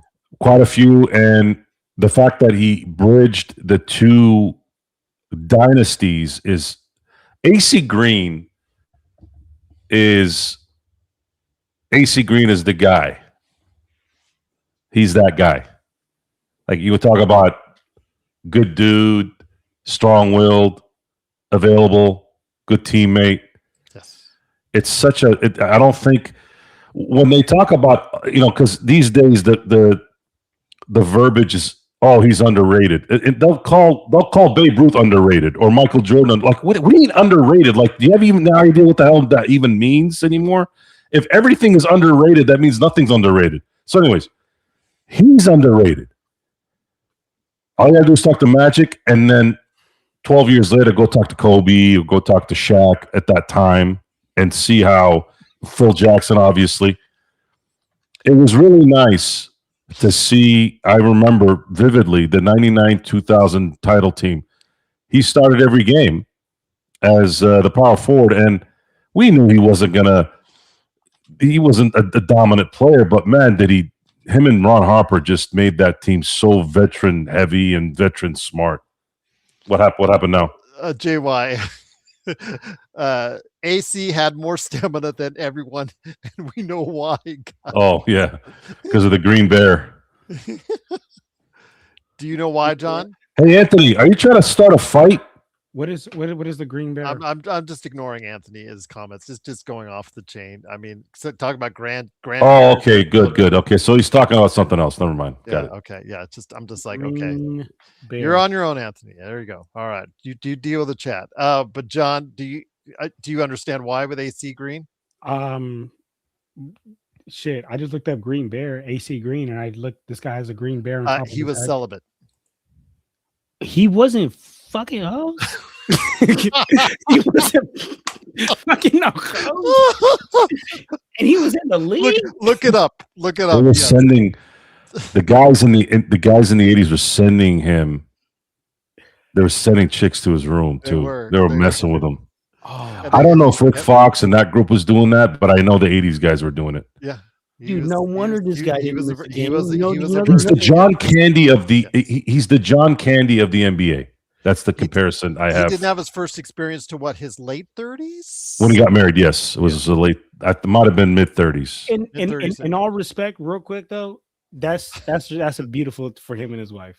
I just hope his wife also. I respect his choice, but just the fact that you didn't know about it. I did not know about him doing that. Hey, Gerald, I have a question for you. Are the Lakers 80s team the closest team ever in sports? Or am I just seeing it through the Laker sunglasses? I think you are seeing it through the Lakers. So who's the equivalent? Like, does Robert Parrish and McHale and Birds hang out? I've never seen them hang out, really. No, I didn't see them, but they did like a lot of stuff together. They did a lot of promotional. In fact, I saw the other day the NBA put on this what is NBC? They put on a promo video with Red Auerbach with all the. So those guys hang out like Byron and Magic, and I think they did to an extent. They never speak ill of each other during that period of time. When you go back and listen to interviews from them, I know that they were pretty tight with the Lakers, except for Kareem. Kareem was always Kareem during that period of time, as you know, because he was Kareem, and Kareem kind of regrets it now that in his older age. He regrets some of the ways that he acted during that period of time in his younger years. But yeah, they were a pretty tight knit group. But we've seen other sports teams pretty tight and close tight. I mean, that just by necessity, the team in 2020 was pretty tight for the most part. So the fact that they were together for so long in the bubble, whatnot, that created that kind of close-knit, tight-knit group there. But they were pretty close, Joe. I agree with you on that. But with AC Green on just John's face, I just didn't know he won. He was a fucking hose. He wasn't fucking hose. I thought he was. But I mean, the NBA players, they be getting it in too. So, you know, Anthony, back in the day, I'm sure. Anthony's talking back to some of our people now. Bro, yeah, that's up to you guys. You guys have fun. Anthony, and your chat, if you want me gone. Anthony, we have dealt with trolls a million times worse than you, brother. Anthony, listen.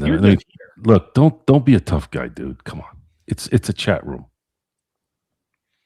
Be a tough guy when it matters. And I not on a don't chat think anything you said was egregious or offensive, Joe. It was about that you thought the Kobe and Shaq would have. Yeah, but it's still fun. It's still fun when I'm not trying to be, but people perceive it there because now it gives me fuel to do what I do. And then left on base gets happy. No, he's not totally happy. Left on base doesn't feel left out. Oh, but he said he's going to see you in Glendale. Who? Left on base. He wants to. No, you will not see me in Glendale. Oh, okay. That's what he said. You don't find me unless I let you find me. Okay. He let me find him. Hey, my dog. Oh, Anthony says he's a tough guy. So. Oh yeah, Mr. Tough Guy. I'd take. Again, that's between you guys. I'm just here to go ahead and. I'll be in saddle or camelback. Sorry, I always say saddleback. Yeah, you almost got me saying it. I'm going to be in camelback with my boy Drip Show. Chris, the illustrator. I'm gonna go see him this weekend and see the fam. I got some fam out there that aren't too far. But Joe, you all want to come see me? Come see me in Arizona this weekend. I'll be hanging around the Camelback Stadium area for some spring training ball. But you got to admit, Joe, you're not a person that can really go incognito. You kind of stand out. Maybe. Well, in most cases, yes. But the thing is, I've noticed most people try to avoid me. It's just kind of you can see it, you can feel it. Because you saw John last week how big Joe is, It's Yeah, not. I told Joe that too. I was Yeah, like, it's "Damn, I not. didn't It's think it not. was this tall." I ain't gonna lie. It's not. It's He not is a. pretty good in hoops. It's been like that for a very long time in settings where my friends have their friends in let's say a room and we're watching Laker games. The best stories I have are Laker games where my buddy Edie, who's a huge Laker fan like me, he's my brother. You know, he's like my brother. I introduce everybody. I introduce him as my brother. I don't even introduce him as my friend. And there have been times where he'll have his friends from work, and then we're there, and you could see, like, I distinctively remember this like it was yesterday. Lakers were playing Utah. I think it was the first round, and I just saw Darren Williams make this one play, and I got pissed, and I slapped the leather couch, and it was loud, but it didn't register. I just a normal act. It jacked up everybody in the room until they left. I'm like, hey, look, because I'm a firecracker. I just reacted to the play, and then I was fine like 5 seconds later. People are not used to that kind of intensity, I guess. I don't know, but real Go quick, ahead, John. I wanted to say who said it. Somebody said it. I have a cool story of Dodger Stadium, and it was last year. Sorry, Johnny, I'll answer this, and then you can talk, and I'll shut up. Say some bullshit. I saw the Yankees at Dodger Stadium, and I saw Aaron Judge and Ohtani go tit for tat on home runs. That was probably the best regular season game I've seen. I've seen in live. It's number one. Fuck yeah. That doesn't happen in baseball, by the way, folks. You don't see the two best players on the planet battling each other like that. That was what was so special about the 2024 World Series too, is you saw the two best teams, the two most iconic franchises. I know St. Louis has a place there somewhere, but I think globally, I think the Dodgers are just behind the Yankees, and that's it, even though the Cardinals have a couple more championships than the Dodgers. But that was the best game I've been to. And we saw a show, pardon the pun, we saw Aaron Judge hit a home run, Ohtani hit a home run, and then Ohtani hit another home run. And I know he probably doesn't think this way. It's probably us manifesting it in our heads, but it was like, homie, this is my game. You came into my house, you hit a home run, props, but I'm going to drop 2 on you because this is my league still. And I'm not talking about the National League either. I'm talking about the MLB. So, yeah. And then again, yeah, tough guys. If you guys want to come see me, I'm usually wearing black. You can obviously see that on the show. I'll be at Camelback this weekend, either Friday or Saturday. And I usually stand behind home plate. And the last time I was there last year, Chris and I drank lots of beer, had a lot of laughs, more beer, and we enjoyed some nice spring baseball, and that was a good time as well. Okay, sports baby. If he did serve as an Army vet, then thank you. Yes, thank for you your service to the country. Thank you for your service. If he's lying about that, then he's lying. But I'm just going to take him for his word on that. Who was it? What happened? Because Anthony mentioned that he is a Army vet honorably discharged, and I said thank you for your service. And Sports Baby is getting on my case because I said thank you for Sports Baby is a lion that you cannot tame. So you guys are just going to have to accept it. Okay, yeah. Look, I have to say this, guys. You can't stop Vari. He's a machine. He's the Terminator. You can't stop him. I didn't know AC Green was. I'm not going to stop him. I didn't know AC Green was celibate because of Jesus. If AC Green is celibate because of Jesus, I got to give it up to him, man. Shout out him. He was very religious. Yes, he was very devout. I didn't know that. I thought he just. Just to see your face though earlier was priceless. No, I thought he wasn't trying to catch none. But if he's doing it for the Lord, I love that. I can respect that a lot. Yeah, he had his reasons. Yeah, more power to him for that. I respect his wishes. It was a mythical, it was stuff of legend during that time. I'll just leave it at that. It's just because Magic was as active as he was. I guarantee he wasn't celibate nothing. Yeah, we kind of know that as well. But Joe, if you do see left says the first round is on him. Just yell. Where in Glendale? Yes. What am I going to do in Glendale? Or if Hang you out with go, Armenians? Armenians are kind of dope. I know this Armenian dude that works at Zoom. He's loaded. His family has so much money. again, I don't want to get into that chat again. Just if Anthony, thank you for your service to our country. Honestly, and Thank you for your service. there you go. Absolutely, but Son, you ain't gonna get these back. Bill Burr has a really good set on military congratulations. He's like, look, I'm trying to props to the guys that are actually going in and doing things. I'm not talking about the guy that waves in the play.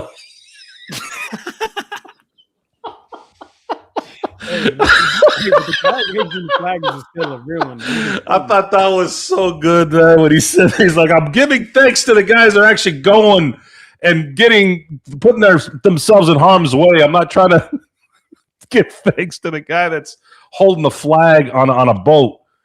I just thought that his set was good. This is like 10 years ago when he said it. Hey, Sports Baby's asking how good that Italian food was. Those little mozzarella. Are you talking about Italian or Italian? Okay, well, I understand what you were the saying. one where John and Joe met. Joe, those little sticks was so fire though. Yeah, they were good. Mozzarella sticks or whatever. Yeah, those were good. I had never eaten anything like that before. They were ravioli mozzarella sticks. Yep, that's what it was. It was fire. I was like, damn, we could have just ate these and not had an entree, right? Real shit. That happens sometimes, man. Sometimes the freaking bread is enough. Sometimes I can, and sometimes John will just surprise me with his, face and just surprise. I got to remember it's a generational thing because Joe and I know because we're at a certain age, and I lived through it, and Joe remembers quite a bit of it and has researched quite a bit of it, and that was common knowledge for the 80s and 90s. Kind of got lost in the shuffle, and then hearing and Joe seeing John's face for the first time react to it because he wasn't aware of it. That was like yeah. I mean, shit. Hey, but again, respect. Why he a boop no hose? It's like, oh my god.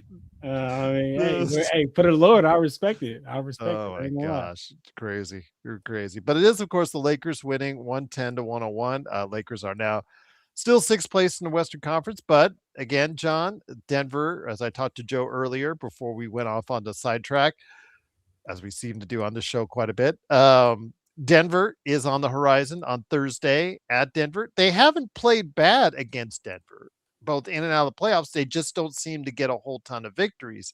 Your thoughts, my friend? Denver is not playing great basketball right now. I mean, that loss against Minnesota really stings for them. But Aaron Gordon isn't back either. And I don't think this is the team that you're going to see heading into the playoffs because once Gordon gets back, they're usually and statistically a better team than that. Your thoughts on Denver on Thursday for the Lakers? Gerald, without Aaron Gordon, that team is substantially a worse team. I'll tell you that much. You don't even know what the Mississippi flag is, man. What happened? Sports Anthony's baby. Okay, I'm gonna just answer Gerald's question. Gerald. Hey, by the way, if the Mississippi still have the Confederate flag on its flag, the Denver Nuggets, they are the worst team without Aaron Gordon running in that dunker spot. They absolutely need somebody of Aaron Gordon's caliber running in that dunker spot.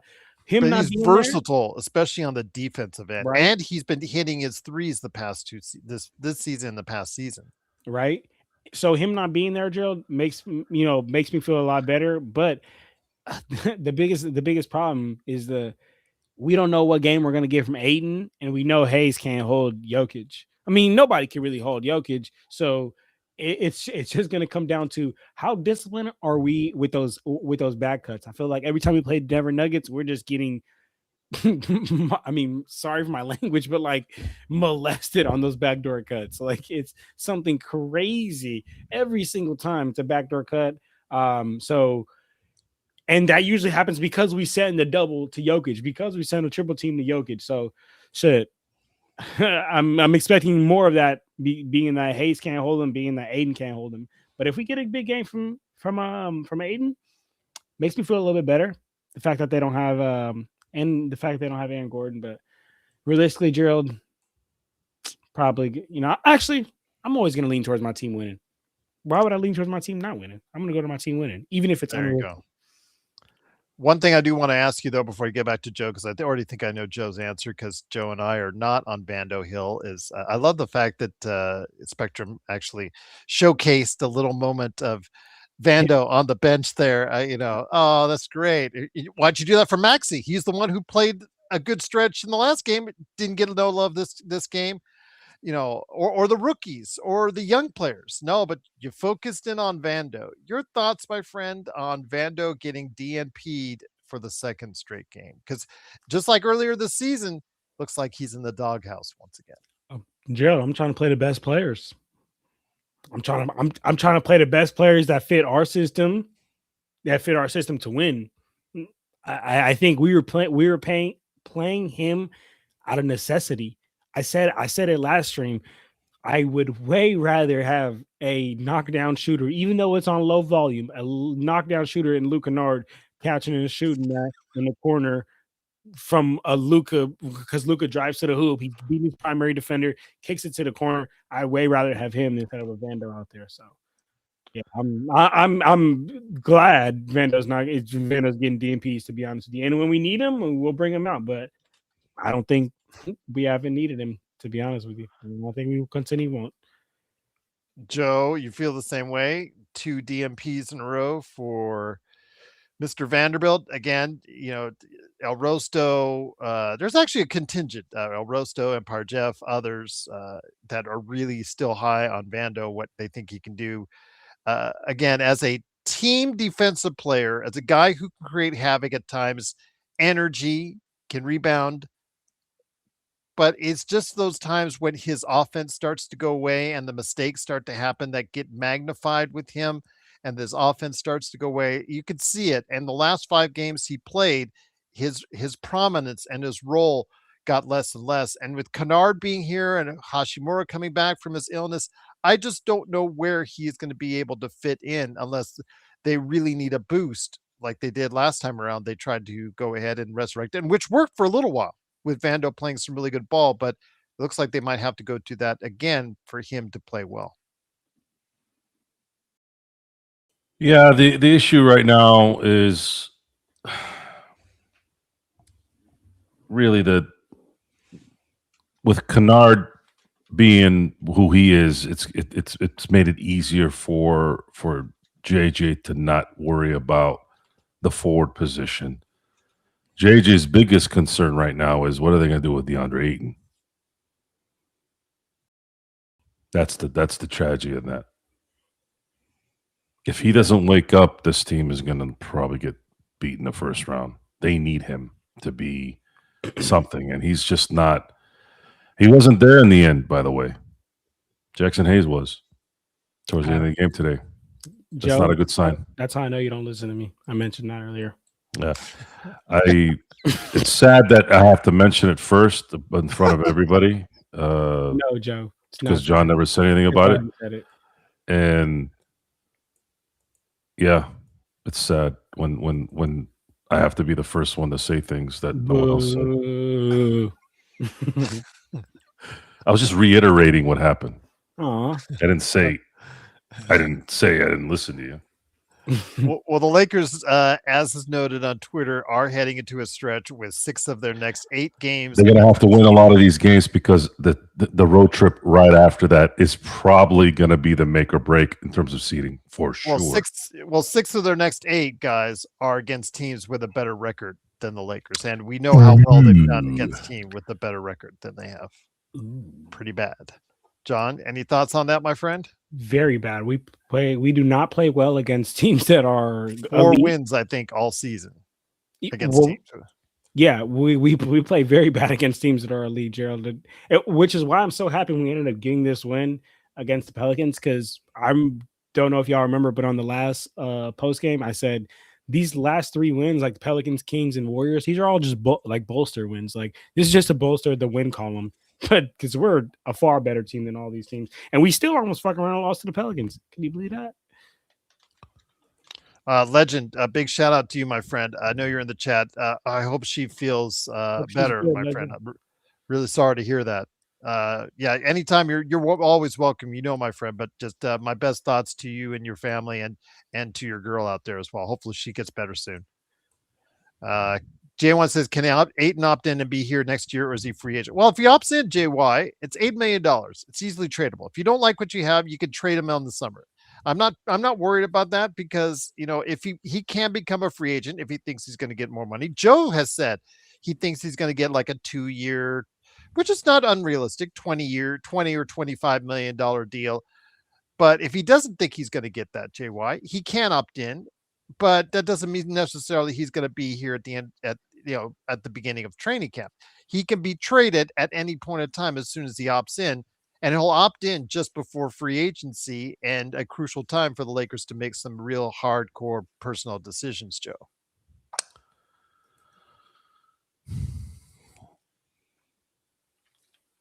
It doesn't look good. And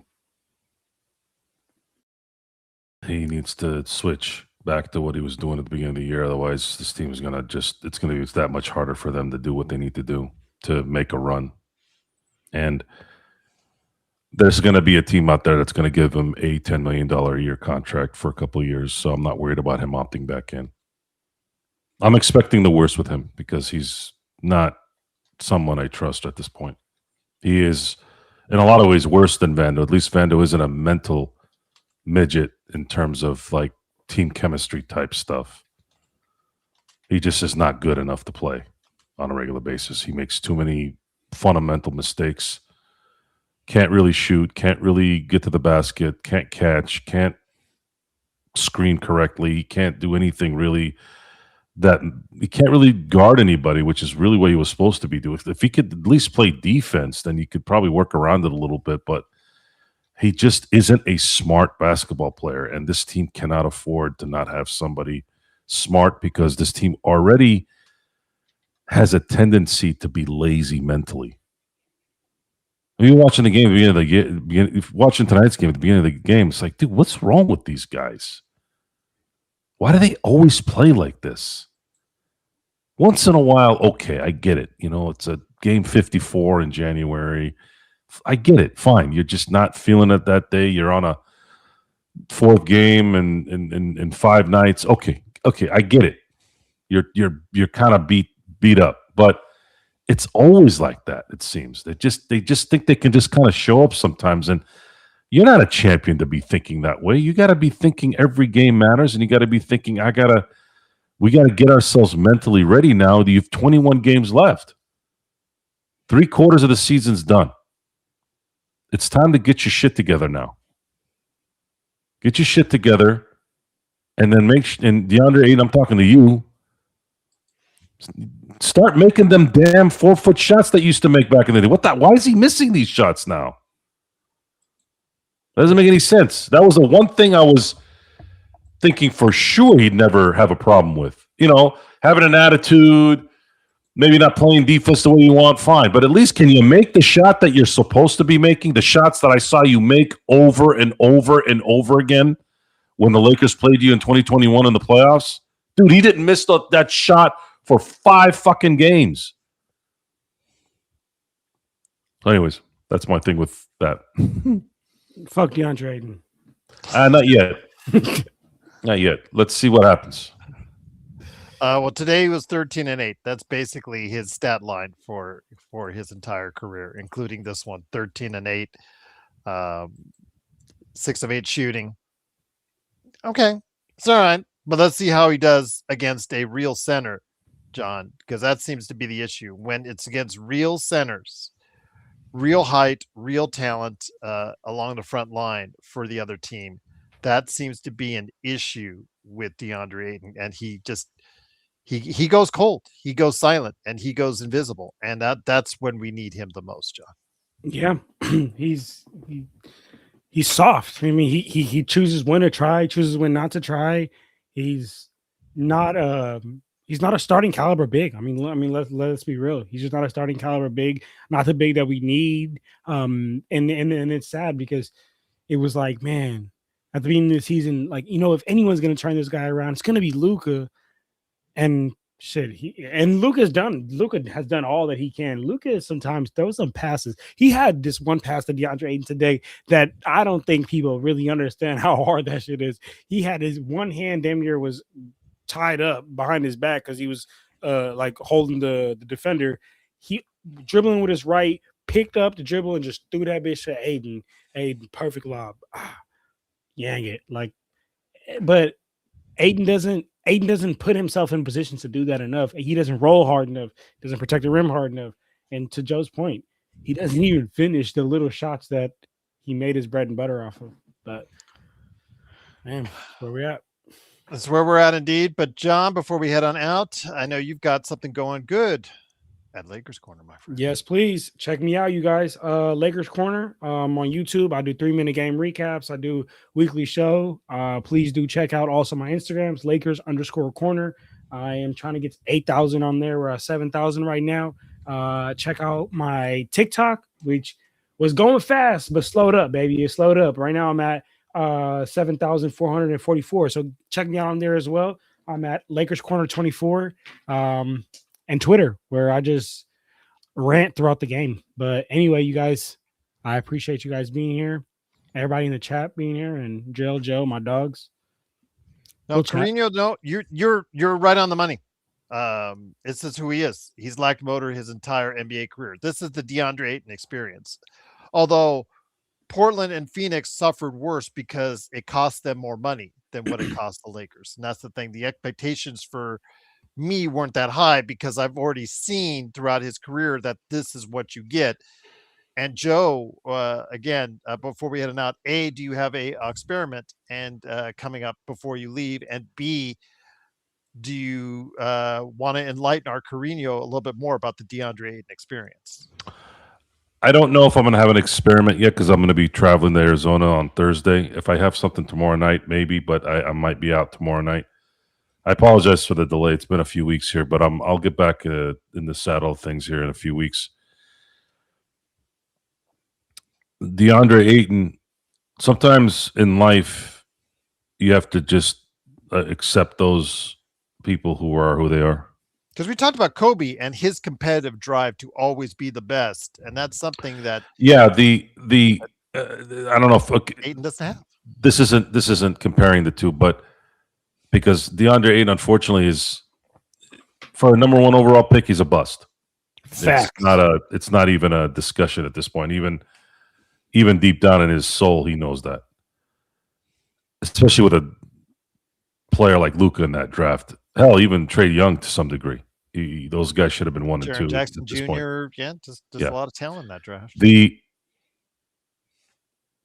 only hope is he snaps out of it and plays his butt off and thinking, hey, man, if I do this and we make a run, I can get maximum dollars. But it looks like it might not be a decision thing with him. He just might not be that bright. He's got 21 games to prove it. He might be sniffing. He might be sniffing the hippie lettuce a little too. He's for sure sniffing it. And that's the problem. Is I feel like people don't understand. Like weed is not for everybody. Like if you don't got that kind of discipline in you, you cannot be smoking weed. And I think DeAndre Ayton is smoking weed and don't got that kind of discipline. And you know what's funny actually? Marcus Smart. He did this video on YouTube. This channel is called Grilled, right? And it essentially is like fans get to grill their favorite players and like ask them questions. And Marcus Smart was on there, and Marcus Smart essentially was talking about DA, and he was like, "Look, man, DA's my dog, but DA's kind of everywhere. So my role on the team is to kind of keep him in order." He said that verbatim. I was like, "Oh yeah, it's over for DeAndre Ayton. It's over for him." I know he's fucking around, but he even said like, "Yeah, this guy's all over the place. Basically my role on the team is to be on him." Yeah. If somebody role on a team is to be on you so that you can do your job, yeah, bro, this is not. Well, Black, he said that not everybody can have. Like you said, like in your statement, Michael Phelps smoked. Yes, I get that. Exactly. I understand. Black. That's what I'm saying. Black. For once in our life, we're actually agreeing with each other. I'm saying that some people can smoke weed and be extremely disciplined, i.e., Michael Phelps, i.e., myself.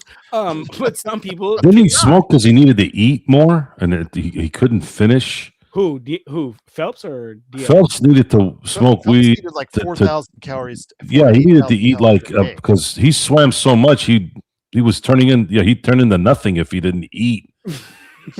Weed helps your appetite and all that, right? The average human eats 2,000 or needs 2,000 calories a day or thereabouts. But then again, he can't be smoking. They would have tested him at the Olympics, right?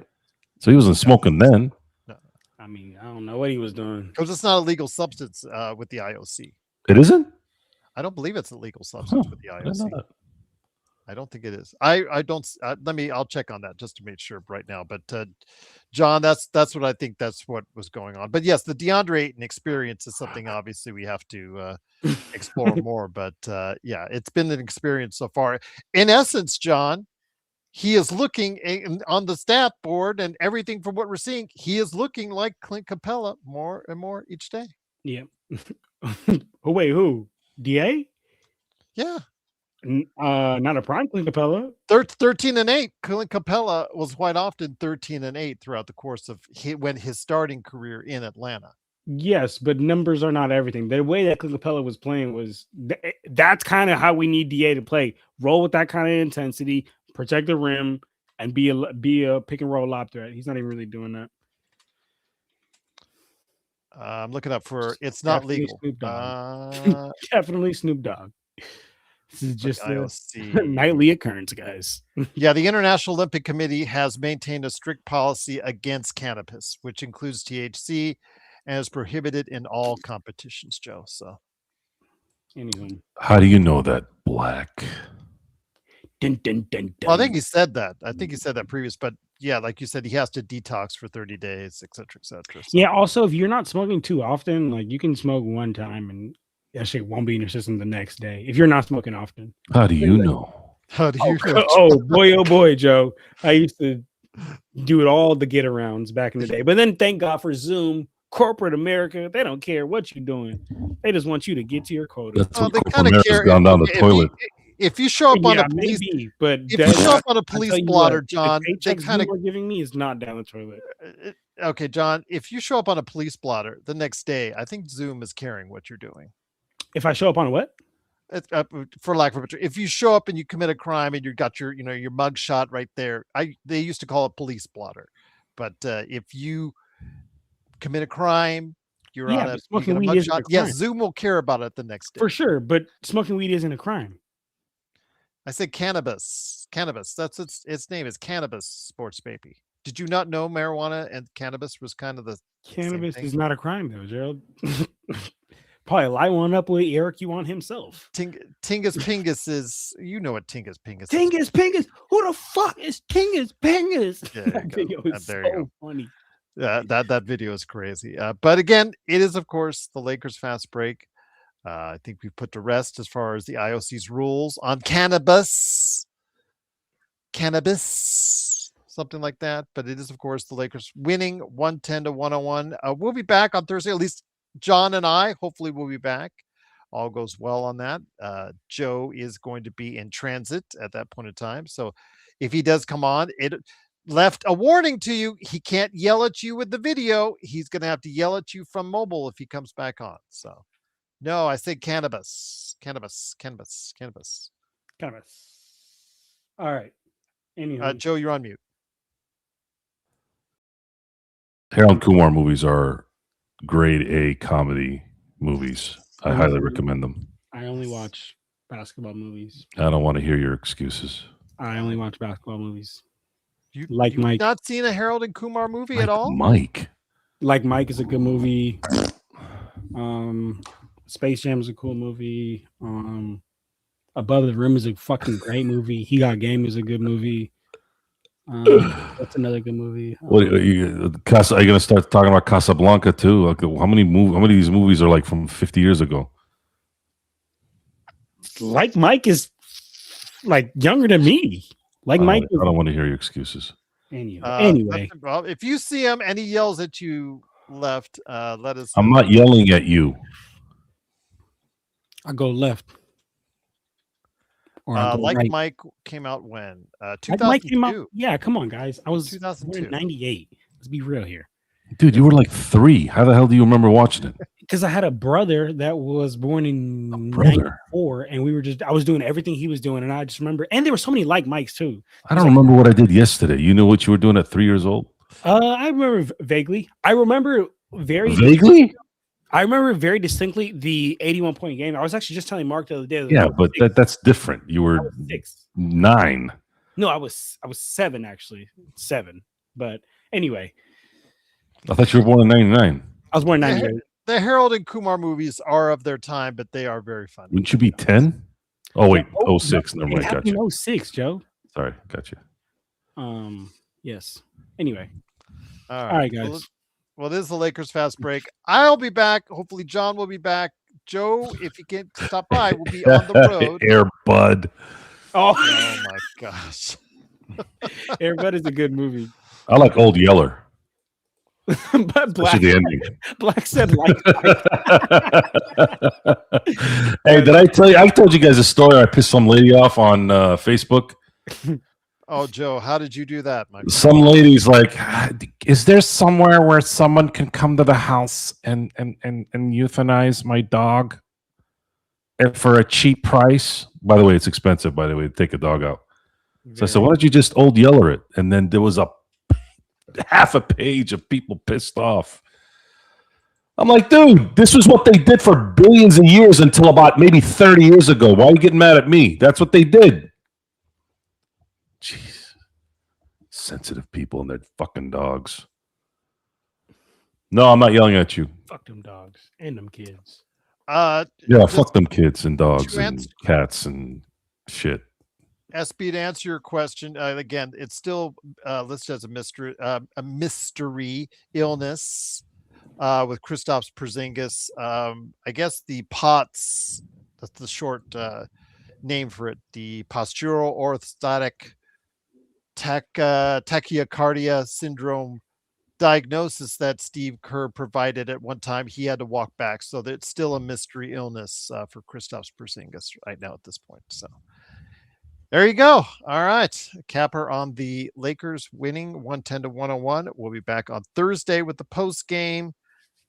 Okay, you guys are just going on left field again. Okay, it is of course the Lakers fast break. Please, Brokeback Mountain's actually a good movie. Yes, we discussed that the other day. It is a really good movie. It was of its time, but it was a really good movie. I just don't watch the gay parts. I just kind of like look away.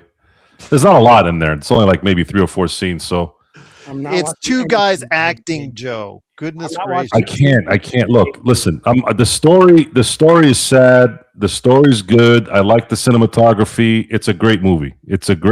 There's no denying it. Can't be a great movie if there's 2 gay men. But the gay acts. Sorry, Gerald. I'm sorry, Gerald. I was just trying to... Gerald's like, I can never post this. It's not. Oh, it's already posted, John. It's already live on YouTube. It's already sorry, too late. YouTube. That genie went out of the bottle a long time ago with the show. I'm a genie in a bottle. You remember that song? That song came out when you were born, by the way, John. Really? In the bottle? But who is that by? Django Unchained. Now that's a great movie. Django Unchained was a great movie. Isn't that about like slaves or some shit like that? You haven't seen Django Unchained? Dude, you gotta watch it. He just told you his. I'm not a big movie guy. I'm gonna be honest with you. His off ramp. Here, what the hell you're into? Just do it. What do I do? I was into Wizards and Harry Potter, and I still watched it. What was? Oh no way! I'm not sitting down for 2 hours and watching Harry Potter. 2 hours. A fake There's 9 movies. A fake movie. No wait. I wanted to tell you guys something because there was something really cool I found out the other day. You know, Brandy. She's like Ray J's sister or whatever. Her song, the "Have You Ever Knew" that one, that was a #1 song the day I was born. Can you believe that? It was the number one song on the Billboard the day I was born. Terrible song. Okay. Django and Inglorious is definitely. If I was gonna be, who would I be in Django Unchained? Probably not the slave. No. I have no idea who I'd be. I know who I would. I know who I would have been in Inglourious Bastards. I would have been Stiglitz. Stiglitz. Who would you have been in those movies? He was a Nazi killer. Have you ever seen? He'd go into their rooms and kill them. Have you ever seen Holes, Joe? That's a good movie. I have. Yes, it's good. Who would you be in that? I have to think about that one too. Yeah, I don't know who I would be in Django. I really don't, because I don't. I mean, I can act it. I can be, let's say, the character that Don Johnson played. I could probably be him, but I didn't connect with any actors or performances in that one. I just like the movie. Why is it? How is this a joke? Joe, how much is a Joe DiMaggio signed baseball card? I don't know. I'm going to send you the link to my girl's thing. Just see if she's got something. In the meantime, we're going to head on out. Go ahead and join us on the post game on Thursday. Thank you so much, more movies DBSH. Tonight. Go, DBSH. On the Lakers Fast Break. Yes. Movie time. All right. Well, appreciate the super chat from DBSH. Go ahead and make sure you support his channel every time out. Like and subscribe on Danny Berry Sports Highlights. Again, is El Rosto still sending you 99 cents? No, El Rosto. Where's El Rosto? El Rosto went to bed an hour ago. Hour ago. I don't got time for that. He's had an early day, so he said goodbye. Goodbye. Give me a break. Early day. Actually, El Rosto's contribution last month, I just got. That's a good one, Black. I gave Dominic the Coco. Dominic Drip Show has come up with something good, and we're going to use it as a giveaway, an upcoming giveaway for this channel. So looking forward to that. Lakers Corner. Go ahead and check out 3-Minute Report. You're awesome. Maybe he'll do a Joe Soro experiment and Sports Baby. Thank you again. An experiment 18 months of being a member. Cannot thank you enough for doing so. You get all my stuff early that I do outside of Lakers Fast Break. So go ahead and hit me up there. And also as well, not everything, because 18 months of membership. Yeah. He's been a member for 18 months. Wow. Yes. The only thing I don't do here, as far as the LFB and all my good stuff, is the Lakers latest. Join me there. You'll see one there tomorrow from the Fan Arc Network. Thank you so much for joining us. We'll be back on Thursday, or at least two of us will be. I don't know about Joe, if he'll be doing on the road. Depends on what happens, but it is the Lakers at Denver. Best trilogy movie. Okay. That's a good one. That's a good one. Is that the third one? Is trilogy the third one? I'd say the best trilogy is probably the Nolan Batmans. That movie was a little too long. Oh, good, mind. but it's too long. It's not. It doesn't hold up as well as the first two, released, in my opinion. Anyway. It's good, but it's the other two are really, really good. In fact, the second was great. Dark Knight is great, absolutely great. For me, it's A Return of the King for Lord of the Rings. Ooh, yeah, that might be it. Yeah. Best picture. So there you go. And the crazy thing is, I thought Two Towers was better than the. One. I agree with you. Two Towers is better, but which goes to show you how ridiculously good those movies were. And again, that's another thing that I got to tell everybody. I was in the theater when I did, like, there's two movies in the theater where I was looking around going, what the hell did I just watch? Like, in a good way. Inglourious Bastards, the other was Two Towers. I remember when they're walking up to the wherever they were going, I was like, man, I don't know what the hell that was, but that was one of the best movies I've ever seen in my life. I'm not into orcs or wizards or elves or dwarves. Like, that's not my thing. I don't watch that stuff. But that movie was grade A. Like, Peter Jackson is damn good. Although Dune 3 later this year, keep an eye out on that one. I'll just leave it at there. So Yeah. love Dune 1 and 2. All right. It is, of course, the Lakers Fast Break. We'll see you John on will be Thursday. slapping his ham while we're watching that stuff. Okay. All right. What are we talking about? Trilogies? Is that the? No, we're talking about you slapping your ham by yourself. I don't slap my hands. I have someone do that for me. Oh,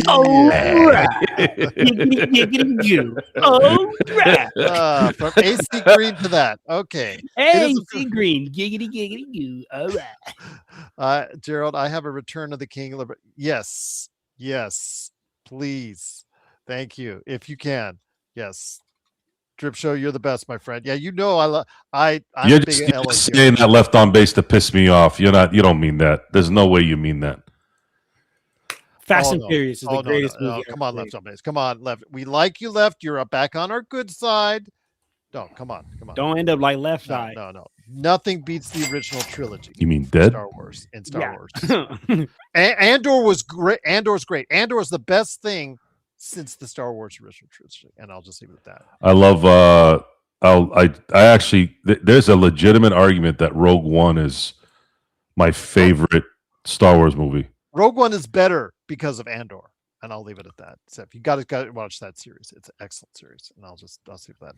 DBSH beat 'em chicken nuggets. So yes, can they? I had those, by the way, a few days ago. I hadn't had them in a while. Chicken nuggets? They were good, but you have to. I have to have them with hot mustard sauce. If it's not hot mustard, I can't eat them. Yeah, there you go. That's actually why I eat them. It's because of the hot mustard sauce. Yes, I agree. Joe and I will agree on that. So my cousins, when I was in Arizona, they bought like, I don't know, 100 of them because we had the whole fam there. The 40 packs. I distinctively told them, hot mustard sauce, hot mustard sauce, hot mustard sauce. The dumb shits bought honey mustard. And no ketchup? Fuck ketchup. I'm not eating chicken with ketchup. What are you, nuts? Anyways, nope, I'm fucking insane. As soon as I saw it, I gave it a shot too, by the way. I dipped it in there with totally knowing it was going to suck ass. I ate it. I was like, I can't eat this. But I didn't say anything because I don't want, it was free food. I said, I can't do this. I can't. Hot not mustard, without my hot mustard sauce. Yeah, it's got to be hot mustard. Absolute wasted time because half the stuff got thrown away, by the way. Get ketchup next time, you won't waste your time. On that note, spicy hot mustard. If I find out you eat steak with ketchup, I'm gonna whoop your ass. You know what I'm about to tell you? That's about to rock your world right now. I'm gonna rock your brain in the nut mush into ketchup. You guys, and I know I'm gonna get judged from all you guys, but no, I already know where you're going. I don't want to hear it. You don't.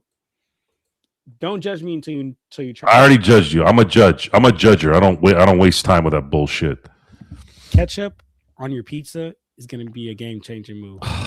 You guys get mad at me about pineapple. Oh my god! Fuck no, pineapples. Pineapples is not supposed to be on a pizza. Pineapples. Who are you, the pizza police? Pineapples are supposed to be cold. Have a Hawaiian pizza and then say pineapple on a pizza. I'll tell you what. I'll do your lousy ketchup on a pizza deal if you do a Hawaii. Actually, have a true Hawaiian. I'd rather eat a Hawaiian pizza than ketchup on fucking pizza. What are you, fucking crazy? No, I'm not putting a Hawaiian. I'm not putting that, something that's supposed to be cold on a warm pizza. That's like eating a warm tomato. Barbecue sauce is fine because I get the barbecue sometimes. Ketchup on a well, fuck with the ketchup. Oh, I gotta end this show now. I'm gonna get sick. Ketchup on eggs is fine when you have hash browns with it. No, ketchup should not be on your breakfast. Just your pizzas. Hash browns, yes. And your cheeseburgers. Don't make me kick you in the ear. Ranch is good with pizza. What are you talking about? Ranch is good with pizza. Yeah, ranch, but it's got to be the right ranch. But you gotta fold up your pizza and then you just dip it in the ranch. Always love ranch. So who? Black or people. like a nice I've never heard black people eat ranch in my life until you just told me. Have you never heard of a black person eat ranch? Yeah, never. I'm gonna call up another black person. Hot sauce. And AC Green. A lot of enlightening things today on this show. But it is, of course, the hot sauce and fried chicken. That's the shit I've been doing since I was a kid. That's when I found out that I was baby black because I did that too. That was a joke, by the way. I hope it was. 110 to 101. The Lakers win. We'll be back on Thursday. I don't know who will be here. Someone will be here. That's a good question, Carino. I'm sorry, Gerald. I got to answer these questions. If you go to The Habit, if you go to Wingstop, if you go to Red Robin, they make a really good ranch. Don't go to Buffalo Wild Wings for ranch. Tastes like ass mixed in with more ass. How do you know what ass mixing with more ass tastes like that? Because when you taste stuff, you have to be able to smell it. So when somebody says it tastes like shit, it's because of the smell. Hey, real shit. I'm not gonna lie to you.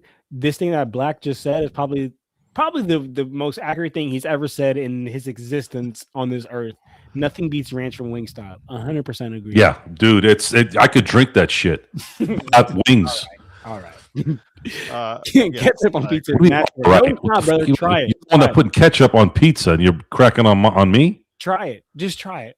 before No, you I knock just it. said I liked the ranch from Wingstop. Drip, I'm not. I'm actually 100% from that region in Iraq. My sister did a DNA thing. She's like, "Yeah, man, we didn't go anywhere, man. We're right there." So I'm 100% breed. And on that So that note, means he got the card. Brown and proud. So that means he got the card and everything. it is the Lakers fast break. We'll be back on Thursday, hopefully with more banter. We don't know where Joe will be. Hopefully John will stop on by. For What the about hot Lakers honey game. and cheese on pepperoni? Gerald's Hot like, honey "Fuck, on dude." cheese. Joe, wrap up. Go. They're gonna keep All going. right. We'll see you more for more pizza ideas, as always, and notifications on AC Green as well, right here on the Lakers Fast Break podcast.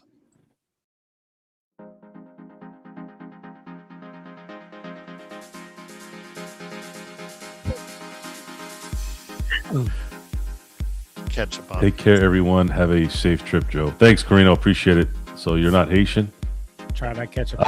Yes, I am, Drip. I'm just fronting, because I want to belong and make everybody happy. Don't ever at me because I like pineapple on pizza. Terrible. That's a terrible decision. On pizza. Pineapple.